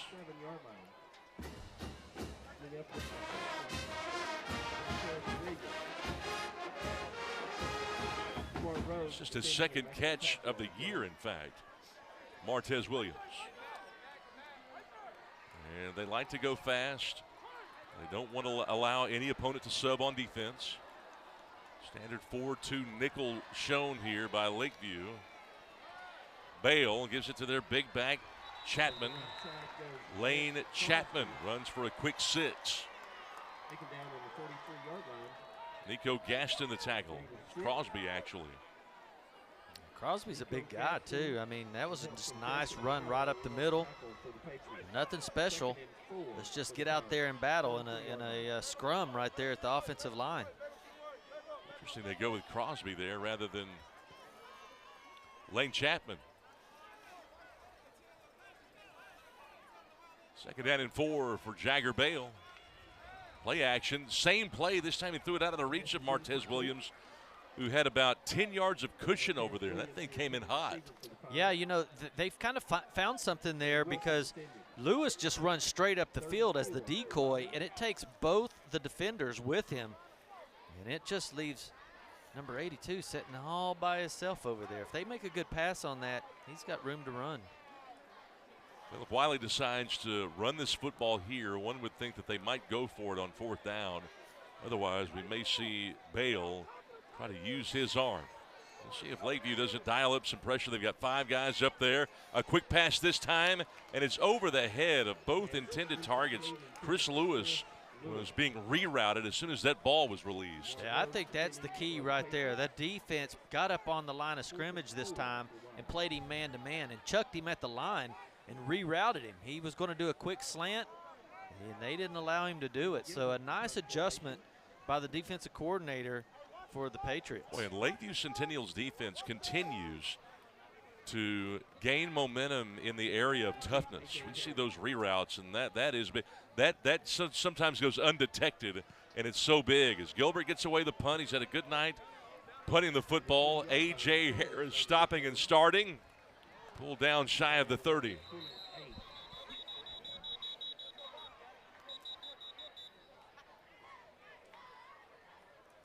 Well, another great defensive stance by Lakeview. And, you know, their last couple of possessions, they've been able to drive the field and get points on the board.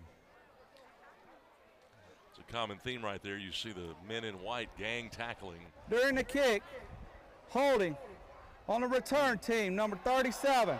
10 yards be added from the end of the run, subtracted from the end of the run. First down, Centennial. So Lakeview Centennial will begin inside their own 20. 2:02 to go, and this is the point in the game where all of a sudden Anthony Sensilaire. He's going the wrong direction right here. He Watch is this. going the wrong direction. Holding is against the kicking team. Ah, there we 10 go. yards, first down, Centennial. So a big break right there for Lakeview Centennial, but either way, you get into a mode of trying to really control the game. Points, you'd love them, but it's more important to maintain the tempo and the control of the game right here. Yeah, you got a 10-point lead, but Wylie could score pretty quick. They've got a big receiver, Chris Lewis, that they'll toss up to, and he can go up and get it any time. So I think you're going to have to keep the pressure on them, take some chances here, and the first thing is you got to keep getting first downs. Hester going to their wide receiver Spencer here on the fly sweep, and they string him out. Nice defense by Wylie. Christian Resurrection. Yeah, they're just trying to get the edge right there, but it got strung out right at the beginning. And then you see the defensive ends just staying outside, and it just gives you no room to run when they do that. You either got to break your foot down and just get upfield, but if you keep trying to string it out, you're just going to get caught. Wylie is just such a fast team. They will chase you down out there. Well, Lakeview Centennial again trying to roll that clock. The play clock's down inside of 3 right here. Hester takes the snap. On second down, he's going to heave it. Ball's deflected and almost picked off. I thought Brady Dalton had the interception. Boy, Spencer has to turn into a defensive player right there. The design was going to go to the swing guy right out there, but he decided to put it right in the middle, and you're right. It does get deflected. Spencer has to get his hand in there and knock that thing out. Third down and 10. Many would just dial up a draw play right here, try to let the defense go to work. You know, as good as Hebron is, the only loss sustained by Wylie was to a tough Hebron team, and Wylie was able to score 13 on those guys. They've been limited to 3 points tonight. Let's see what happens here on third down and 10. Hester looking for the deep dig. It's not there. Everybody covered up, and he throws it into the front row. Yeah, they only send 3 receivers out, and they were all too close together and double-teamed. Good decision just to get rid of it. You'd like to see Hester decide earlier and just take off running. Well, knowing that they wanted to control the clock there, that drive only took 1:01 off the clock. And Wylie will get it back. They're down 2 scores. Yeah, they run the ball one time, throw it twice. All of a sudden, you know, they're killing the clock, and you're giving the ball back to the dangerous Wylie offense. Well, Reverol will kick this thing away. Huckabee back deep to receive. Short kick, lands, directional kick, tight ropes, out of bounds. Boy, it does what you want at that time. It rolled for 15 yards, goes out on the 30. Only 28 yards on the punt, but they don't allow the return. And Wiley's got somewhat of a lengthy field here with 52 seconds to go. And it's time for Coach Carter's team to get going. I'm sure they had planned on that from the very get-go. First play of the game, they went deep. They threw a bomb on the very first play that they were out there.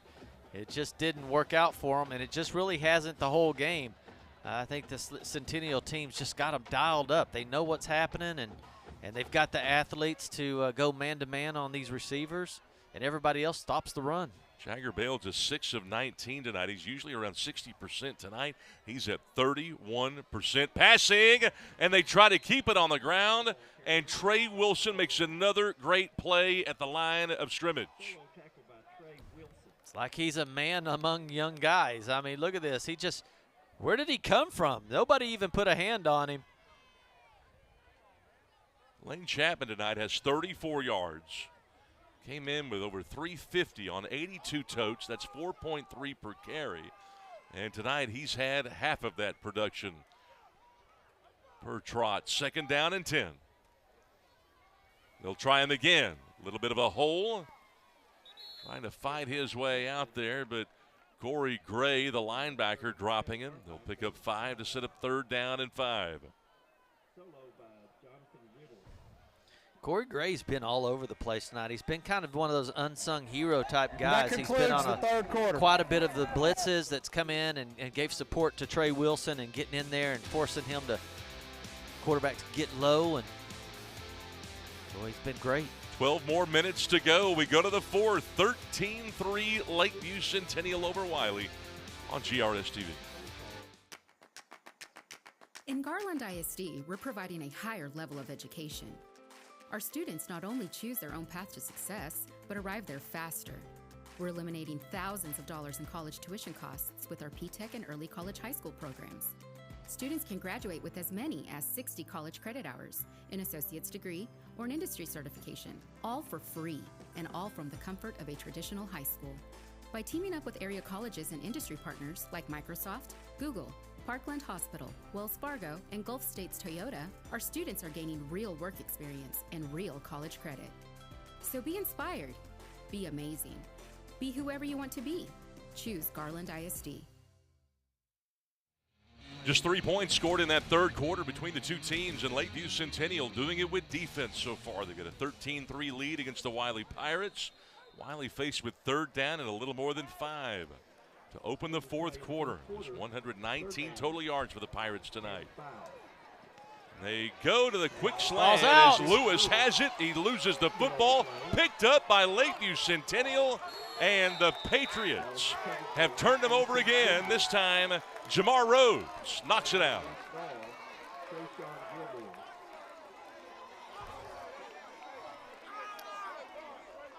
Well, he puts it right on the money, but what a great play right here. Look, he comes over with that left hand and knocks the ball out.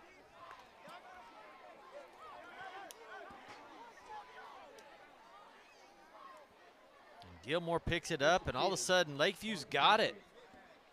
Trayshawn Gilmore with the fumble recovery, the 5'10", 185-pound junior linebacker, and Lakeview Centennial will try to milk this fourth quarter away with a 10-point lead. Boy, a big turnover right there for Wylie. Second one that Lakeview's forced. Nose tackle jumps. We got a free play here. I don't see a flag. There's one. Interference on an underthrown ball, and I think Spencer caught that thing. Now, who are they going to call it on? It looked like Spencer did a little bit of pushing himself. Did not see a flag at the line of scrimmage, although the nose tackle did jump. He did jump, and that's why they went ahead and threw it like it was a free play. Here in the play. Pass interference. Defense, number 20, 15 yards. First. Well, there you go. Wow. Big break for Lakeview. Now, they're going to decline that, I would think. It's about a 25-yard play. Throw it up there. See what happens. Little. Oh, he did. He missed it. It was an incomplete pass there. Will be incomplete. They'll march it off from the original line of scrimmage. 15 yards against Wylie from the 28-yard line.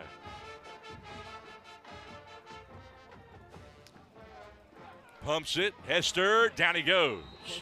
Trevor Freeland yanks him down, sacks him at around the 31-yard line. Boy, they had Jack Dustin. He comes out of the backfield right there. Nobody picks him up. Hester finds him and tosses it to him. He has so much room to run.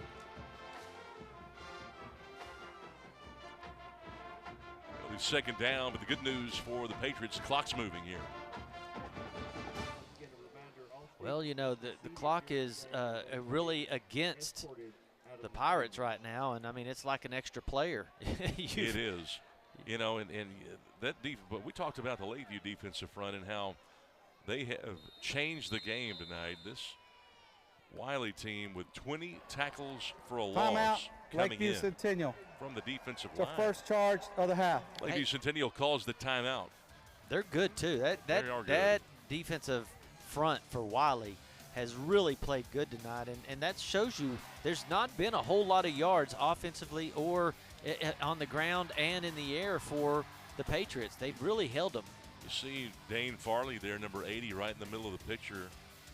Cam Draper, Frederick Johnson, those big three down low. Christian Resurrection, and then Harrison Wychek, who is playing for the injured Austin Fabian, did a decent job, especially early on. Trevor Furlan, though, who made that last play. Both of these two teams do it with defense, and they say defense travels. And when you get to crucial district games and on into the postseason, especially on the road, you have to have that because your offense isn't always going to be there. You're exactly right. The weather changes. The offense has to go through a lot of rain, weather in September, October. And you're right. That defense is what's got to win it for you. And their coaching staff has really put up some nice blitz packages. They line up in a 3-4, then they turn it into a 5-2, and all of a sudden there's not enough guys to block all of the guys coming at you. 6 carry for Jack Dustin, a smart cut inside of his blocker on second down and 13. There's the aforementioned Harrison Wychek, who's playing for the injured Austin Fabian at linebacker, making the play, a 5-yard run. Yeah, he's like, help me out, guys. He just gets right behind his offensive line and gets on their hip and just starts letting them lead the way like a horse. Senior Dustin with now 6 carries for 32 yards. A smart cut right there. A younger back might have tried to bounce that, taking a risk of going out of bounds. Now Hester going to roll out, and down he goes. It didn't look like he wanted to take the sack, but it probably will turn out serendipitous for him with Brady Dalton coming up with a second sack of the night. Keeps the clock moving. Yeah, I think that's probably why he did, but boy, it just took you out of field goal range right there. 4th down and long. You're exactly right. They've already kicked 2 field goals. That takes them out of field goal range. Very surprised they didn't just line up and ram that thing straight ahead. Yeah. Now Wylie will get the football back again. Yeah, I'm not understanding the play calling there again. We've seen it all night. It's been kind of odd. They get Hester running outside like that, and he gets sacked or he has to throw the ball away. And you'd think that they would just get that thing and run it straight up the middle. Reverol with a directional kick. They make it a good result Look at here. that. They make it a great result here. Down to the 1, and they pin him 99 yards away. Nice, smart play there by Efren Nahara to down it. Well, if you're going to have to punt it inside the 30, you might as well do it like that. A lot of great punt. Getting a lot of cheer from his fans down there, his teammates. Nice job by Diego Reverol. He's had a great night kicking the football, a couple of field goals, and his punting has been right spot on.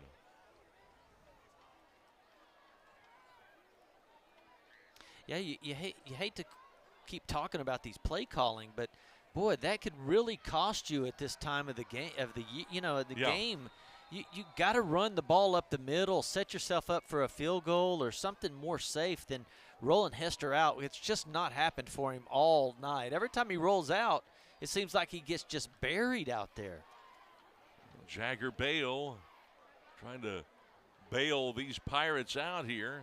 He's going to throw from his own end zone, rolling out. Throws behind him, and it goes incomplete as they try to hit Martinez Williams there. Well, they're really fortunate right there because Bale's in the pocket, and then he decides to roll out. And guess what happens when you roll out, when you're inside the pocket? You get a hold. And look at that hold right there. They could have called a holding. That would have been a safety. That holding in the end zone would have resulted in 2 points right there, and Lakeview Centennial would have gotten the ball back. Second down, 10 from their own 1. 9:11 to go. Bale, this time a quick pass out to Chris Lewis. And you see the swarming Centennial defense. Jamar Rhodes, the first guy there. It's been a nice battle out there with him and Lewis and Rhodes. They've really battled all night long. Rhodes been playing off a little bit on him because they know the speed and how tall he is. This may be a free play here, but no contact there by Nico Gaston. Stops the play. I mean, you see that, but when Lewis snap, was running down the field here. Offsides. Defense with contact. 5-yard penalty. Lewis is hobbling pretty bad. Number 4 right there. See him on your screen. And that might be a big factor in their comeback attempt. Official's going to talk about it here. Did want to talk about Nico Gaston, but he's had a really good season after capturing first-team all-district honors last year. Again, they moved him from a Mike linebacker. Clock operator, please set the game clock. 8:41. 8:41 of the game clock. 8:41. The clock will start on ready. But they moved Gaston from a middle linebacker spot down on the defensive front. And, you know, he's getting some looks. He's getting some looks from Abilene Christian, Midwestern State. Some really good programs around the area. Yeah, he's put in the work. I mean, he has worked hard, lifting weights, gaining weight, and he still hasn't lost any of his speed. You know, Jason Ramiro, I think, might get flagged here. I'm looking down at the field, and I'm going through deja vu. I thought we just saw this. Prior to the snap, offsides. Defense, number 41, in the neutral zone, causing the offense to react. 5 yards, replay first down. It's 10 yards and penalties right there against Lakeview. Yeah, just bailing them out, actually.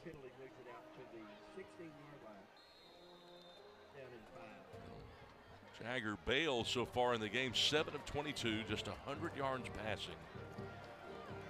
And here's the running back, Chapman here, looking for a first down on 1st and 5. Trying to turn the corner and picks up 12. Boy, just nice patient running right there. It just looked like he was just waiting on his blocks. Don't get too in a hurry. And all of a sudden, things started opening up for him. Really like Lane Chapman. This is a senior, 5'11", 185. Does a good job of running behind his pads. He finishes off runs quite nicely. 1st and 10 here. Power play here. Lane Chapman. He gets 2, though. I really like how the Lakeview Centennial backers get to the point of attack. That time, Trayshawn Gilmore.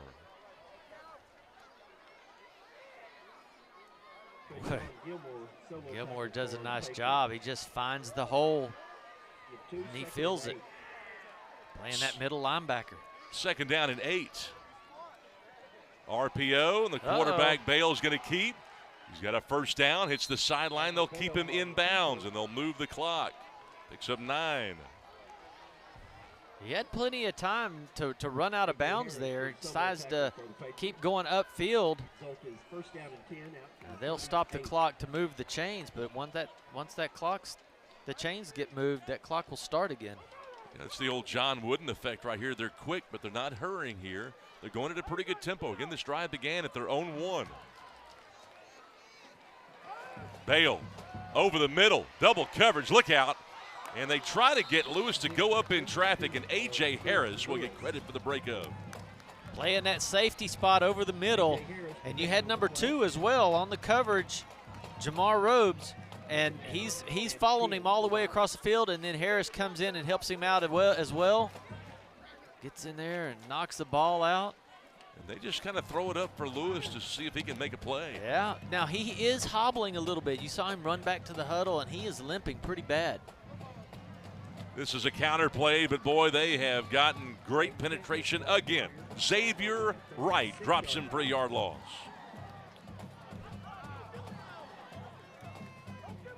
Solo by Xavier Wright. Boy, Xavier Wright, super sophomore last year. He's had a really good junior season. 21 tackles coming in, had 8 TFLs. See him right here. They're just crowding that line. Big number Montgomery doing the same thing. Here's Bale again to the sideline for Lewis. Incomplete. He wanted a flag. Jamar Rhodes was there. Boy, Rhodes is just battling so hard down there. Just a nice play. Third down, fourth down and 12 for Wylie. Little trickery. He rolls out, tries to find him, throws a bullet. But Rhodes just blanketing Lewis. Lewis got his hands on it. A little bit surprised he didn't pull it in, and they're going to punt this football. Braden Gilbert will come out, hoping for something. Maybe their special teams can make a play. Yeah, you better watch him. Make sure they don't fake this and try to run for first here. I'm not even sure I'd want A.J. Harris back to. There it and is. they are going to fake it. Up the right sideline, he's got a man, but he overshoots him. Overshot Dawson Cleveland. But we got a flag down and maybe an ineligible man.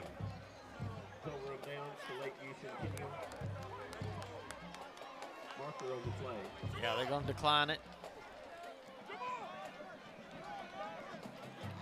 Tried to catch him there. And he had a guy open, but I don't know that he was eligible. Ineligible receiver down.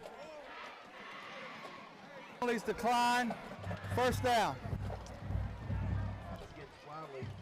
So Lakeview Centennial will take it over. Lakeview takes over on the Wylie 37-yard line. Now, what you do if you're Lakeview here is you really have to be careful with the ball. And I would think that you would want to try to run it most of the time and just try to eat 2 to 3 minutes off this clock, if anything. Well, the defense, if any game in the last few years has won them a game, it's this one tonight. Here comes Hester with a cutback. Across the 30, down toward the 25-yard line. And we haven't seen much of that. We've been seeing him roll out to throw the ball. We haven't seen him too much roll out to run the ball. And coming into the game, he had over 81 carries. So yep. They kind of got out of their game plan with Hester. But I like seeing that right here because you really want to keep that clock moving. It's the most important thing to do here and not have him get out there and take big losses on a sack. That's one of his better carries of the night, believe it or not. As Jonathan Hester with just 10 official yards. First and 10. They're going to read option. Jack Dustin powering down to around the 22. Well, that was a strong, powerful run right there. That offense is starting to really move people around. Harrison Ducey, solo tackle for the Pirates. I mean, you can only ask him to do it so long. And this is what good teams do. They just wear you out come the fourth quarter. You're right. You can see Cam Draper down there, that nose guard. He's got his hands on his hips. That big 270-pound, 5'11" lineman. Play clock down inside of 10 as you see Jonathan Hester and the Patriots try to manage the game here. Second down and 5. Hester's going to keep a block, looking for the end zone. Inside the 10. 14 yards on the scamper for the Patriot quarterback. Christian Resurrection, a touchdown saving tackle. Resurrection showing how fast he is because Devin Hester is quick. He's able to get him off the angle. But this is what we've really accustomed to seeing is Hester taking that RPO and taking off running with it and not delaying out there and trying to throw a pass and all that sort of thing. Just let him take control of the ball game. The fewest points that Wylie will have been held to should they not score again. Just 3 given up by Lakeview, who's going for the kill shot on first and goal. Down to the 5. Sean Lawson, a rare carry. Lakeview's doing a really good job against Wylie's offense too. I mean, they only got 156 total yards. Wylie, 45 rushing. The rest in the air, 111 in the air. But I'd say that Lakeview's defense has really been carrying this team. Boy, they have been sensational tonight. Just giving up the field goal. We heard so much about Wiley's defense coming in. Wylie, a team that had only given up 15 per game. Lawson on the play fake. Here comes Hester, a cutback. Got to protect the football. Down to around the 4. Boy, he had guys out there. I thought he was going to roll into the end zone on that one. If he bounced it to the left, he may have had something there. Solo tackle for the Pirates, Christian Resurrection. What Resurrection? He's been all over the field for the Pirates. He shows how fast he is in that defensive end spot. Boy, he's been good tonight. But you're right. He's also got his hands on his hips. These guys are getting worn down a little bit. They are. You know, you get this win against Wylie. You've got a tough North Garland team next week. 3rd and goal. Up the middle, It's Lawson. And I think he's got the touchdown. Boy, as he got in there, all that offensive line got in behind him. Sean Lawson with his first touchdown run of the year. They're good to watch them all get in behind and start pushing for that extra 2 yards. Put him in the end zone.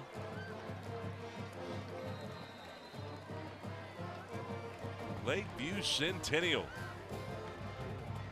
19-3 advantage with a point after coming up.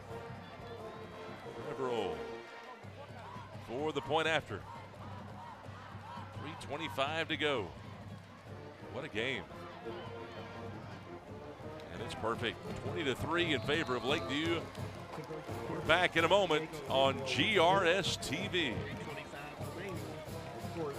We are all connected to something bigger than ourselves. Change one thing, change everything. The things we do today have an extraordinary impact on a child's future. A better child, a better world. GISD has a ripple effect on our community.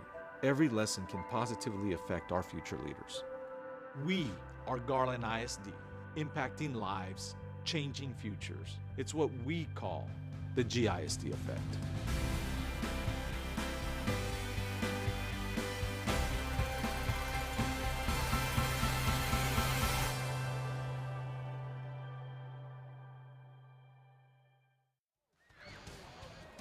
First touchdown of the year for Sean Lawson.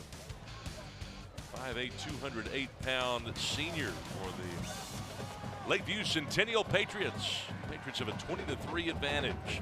3:25 to go.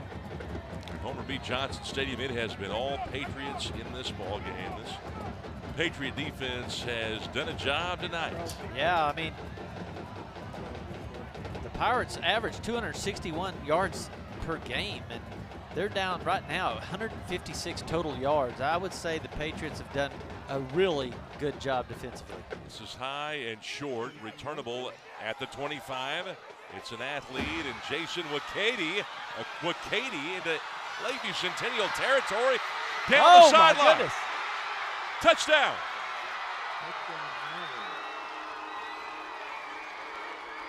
Jason Wakady, the senior defensive back, on the kick return. Well, I tell you, I think if that's your defensive back, I'm going to go ahead and try to get him the ball a little more often, because that guy just shed some tackles. He was so big and so fast, nobody wanted to get in his way.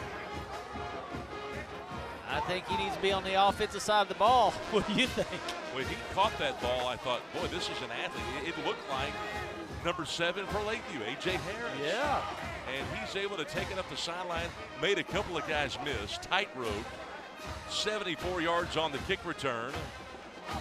And Braden Gilbert makes it a 10-point game. And this is the first touchdown that Lakeview Centennial has permitted in a couple of weeks. That was after the shutout last week of South Garland. Yeah, that's why you got to play all 4 quarters, every second, every minute of the game, because you relax a little bit and somebody will take it to the house on you. And now you've got to worry about covering up an onside kick. Yeah, there's a lot of coaching going on down there. Everybody's got something to say to every player. Wiley's got 3 timeouts left. Anthony Saint-Hilaire and Lakeview Centennial with 2. You would think the hands team would be getting ready, and you can see the Whittles and the Spencers and all those guys coming out. These are players with big-time hands. Trey Wilson's down there. You've got Trayshawn Gilmore. He's down there. All your athletes are going to be in front. You're going to have 10 guys within about 10 yards of that midfield stripe. Yeah, this is where if I'm kicking the ball off, I'm going to try to punch it over their head and then just have a race to the ball. There's no reason for an onside kick. It just usually doesn't happen. It's about 12%. That's it.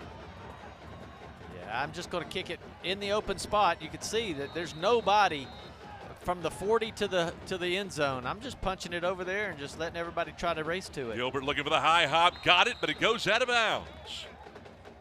Lakeview Centennial will have it.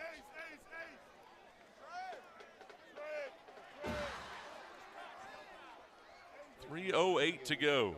Up by 10. You got that hop that you want. Boink, right up there. Boy, if he doesn't get his hands on that, that's just going to go right into the Pirates' hands there. That was a perfect kick. And I thought Jaden Doss was going to make a sprint catch of that ball, number 27 for Wylie. Right at midfield. Again, Wylie with 3 timeouts. Quarterback counter here, and he got hit hard. Up high by Harrison Vychek. There's the first of the 3 that will be burned by the Pirates. Timeout, Wylie. Well, the game changes when you get a kickoff return for a touchdown. I mean, before, you know, when you're that far behind, you probably maybe not do that. But boy, all of a sudden, you're into the ball game. You're into the ball game, and boy, you got to dance with the one that brung you, and they're letting Jonathan Hester get the late carries here. One thing you kind of get concerned with is keeping your quarterback healthy. So you're up by 10, 3 minutes to go. Obviously the game not necessarily in doubt, but it's not in the bag yet. But at the same time, you'd almost like Jack Dustin and those guys to be toting the mail here. Yeah, that's what I'm thinking too. You got some great athletes. Hand them the ball and let them roll with it. Try not to get Hester hurt. Sean Lawson will be behind Jonathan Hester. He'll get the carry here, straight ahead give, and he'll get nothing. Dane Farley's the first guy to meet him. Lost a yard there, maybe 2. Wylie burns its second timeout with 2:52 to play here in the 4th. Timeout, Wylie. It's our second charge timeout of the half. And again, this Lakeview Centennial team, they are rolling. Their second-year head coach, Anthony Saint-Hilaire, was an assistant when Lakeview captured its first playoff victory in 20 years back in 2016, their first playoff berth, in fact, back then. And since then, the program has been trending up. And Lakeview 5-5 last year. They are going to get to win number 4 tonight if they can hold on to a 10-point lead with 2:52 to go. I'm not sure anyone expected this Wylie team to be hamstrung, to not have scored an offensive touchdown to this point in the game. Yeah, and outside that first quarter, they hadn't done anything. No. I mean, literally, they've had very few first downs, 15 for the whole game, 156 total yards. That is a great defensive stand by the Patriots. You know, and Jagger Bale, the Wylie quarterback, never could loosen up that defense, trying to take the top off of it. Yeah, under pressure all night. Hester's going to keep. Speed. First down inside the 40. 15 more for Jonathan Hester. And that'll just about do it right there. You get a first down here. And you got 1 timeout left. You probably won't use it here, and they'll let it run, but what a nice run. He gets on that outside. He has those pulling guard and that pulling tackle lead blocking for him, and it's hard to defend. Really hard to defend. Hester's such a great athlete, 5'10", 160. He's a senior. His arm's better this year, making better decisions. And it's time they decide on 1st down and 10 to run that football straight away. Boy, that's a strong run right there. Clock rolling at 2 minutes. Again, Wylie has just the one timeout. Probably will call it after this play. Well, they keep giving it to Lawson. Boy, he's got some strong legs, and you know, we haven't seen a lot of him this year, but he's a person that they feel that they can trust at this time of the game, and they're handing him the ball. And I'm wondering if Jack Dustin might have gotten dinged up a little bit earlier. 2nd down and 5 from the 32. Counter, Hester hit at the line of scrimmage. He's short of the 1st down. Wylie probably will use a timeout here, and they will. Yeah, I do believe, I do see Dustin Timeout. down on the sideline. Wylie. Sir, third. With his helmet off. After that Saxey game, he needed a little while to fully recover. They felt like he was going to be 100% coming into the game tonight. Did carry it a few times. You look at the numbers for Jack Dustin, 7 carries, 35 yards, and averaged about 5 yards per carry. It's interesting that this Lakeview team does not have a touchdown. They've got the touchdown on the ground, but they don't have that commanding presence on the ground like they usually do.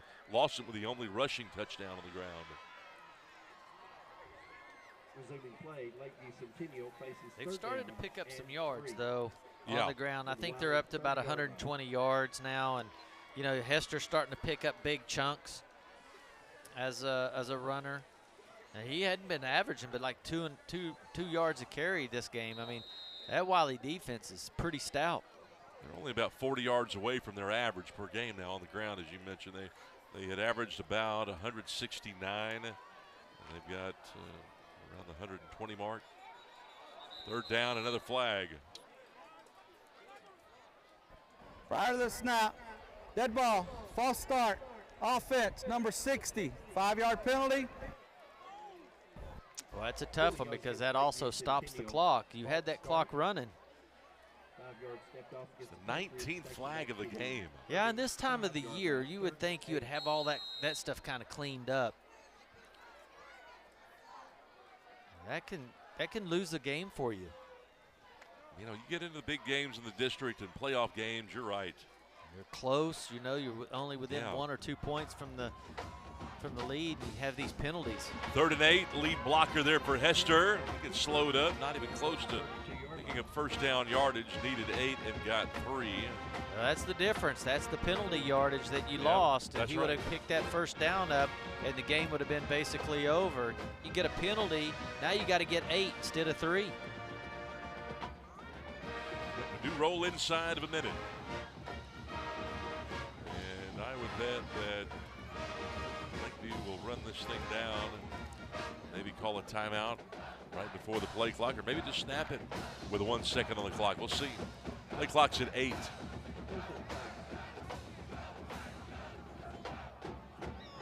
Down to 2. And a flag. Well, we might set a record. Man, this is going to be against Wylie. It looks like that may give them a 1st down. They may be able to go into victory formation now. Says a illegal substitution. What do we have here? 12 men on the field.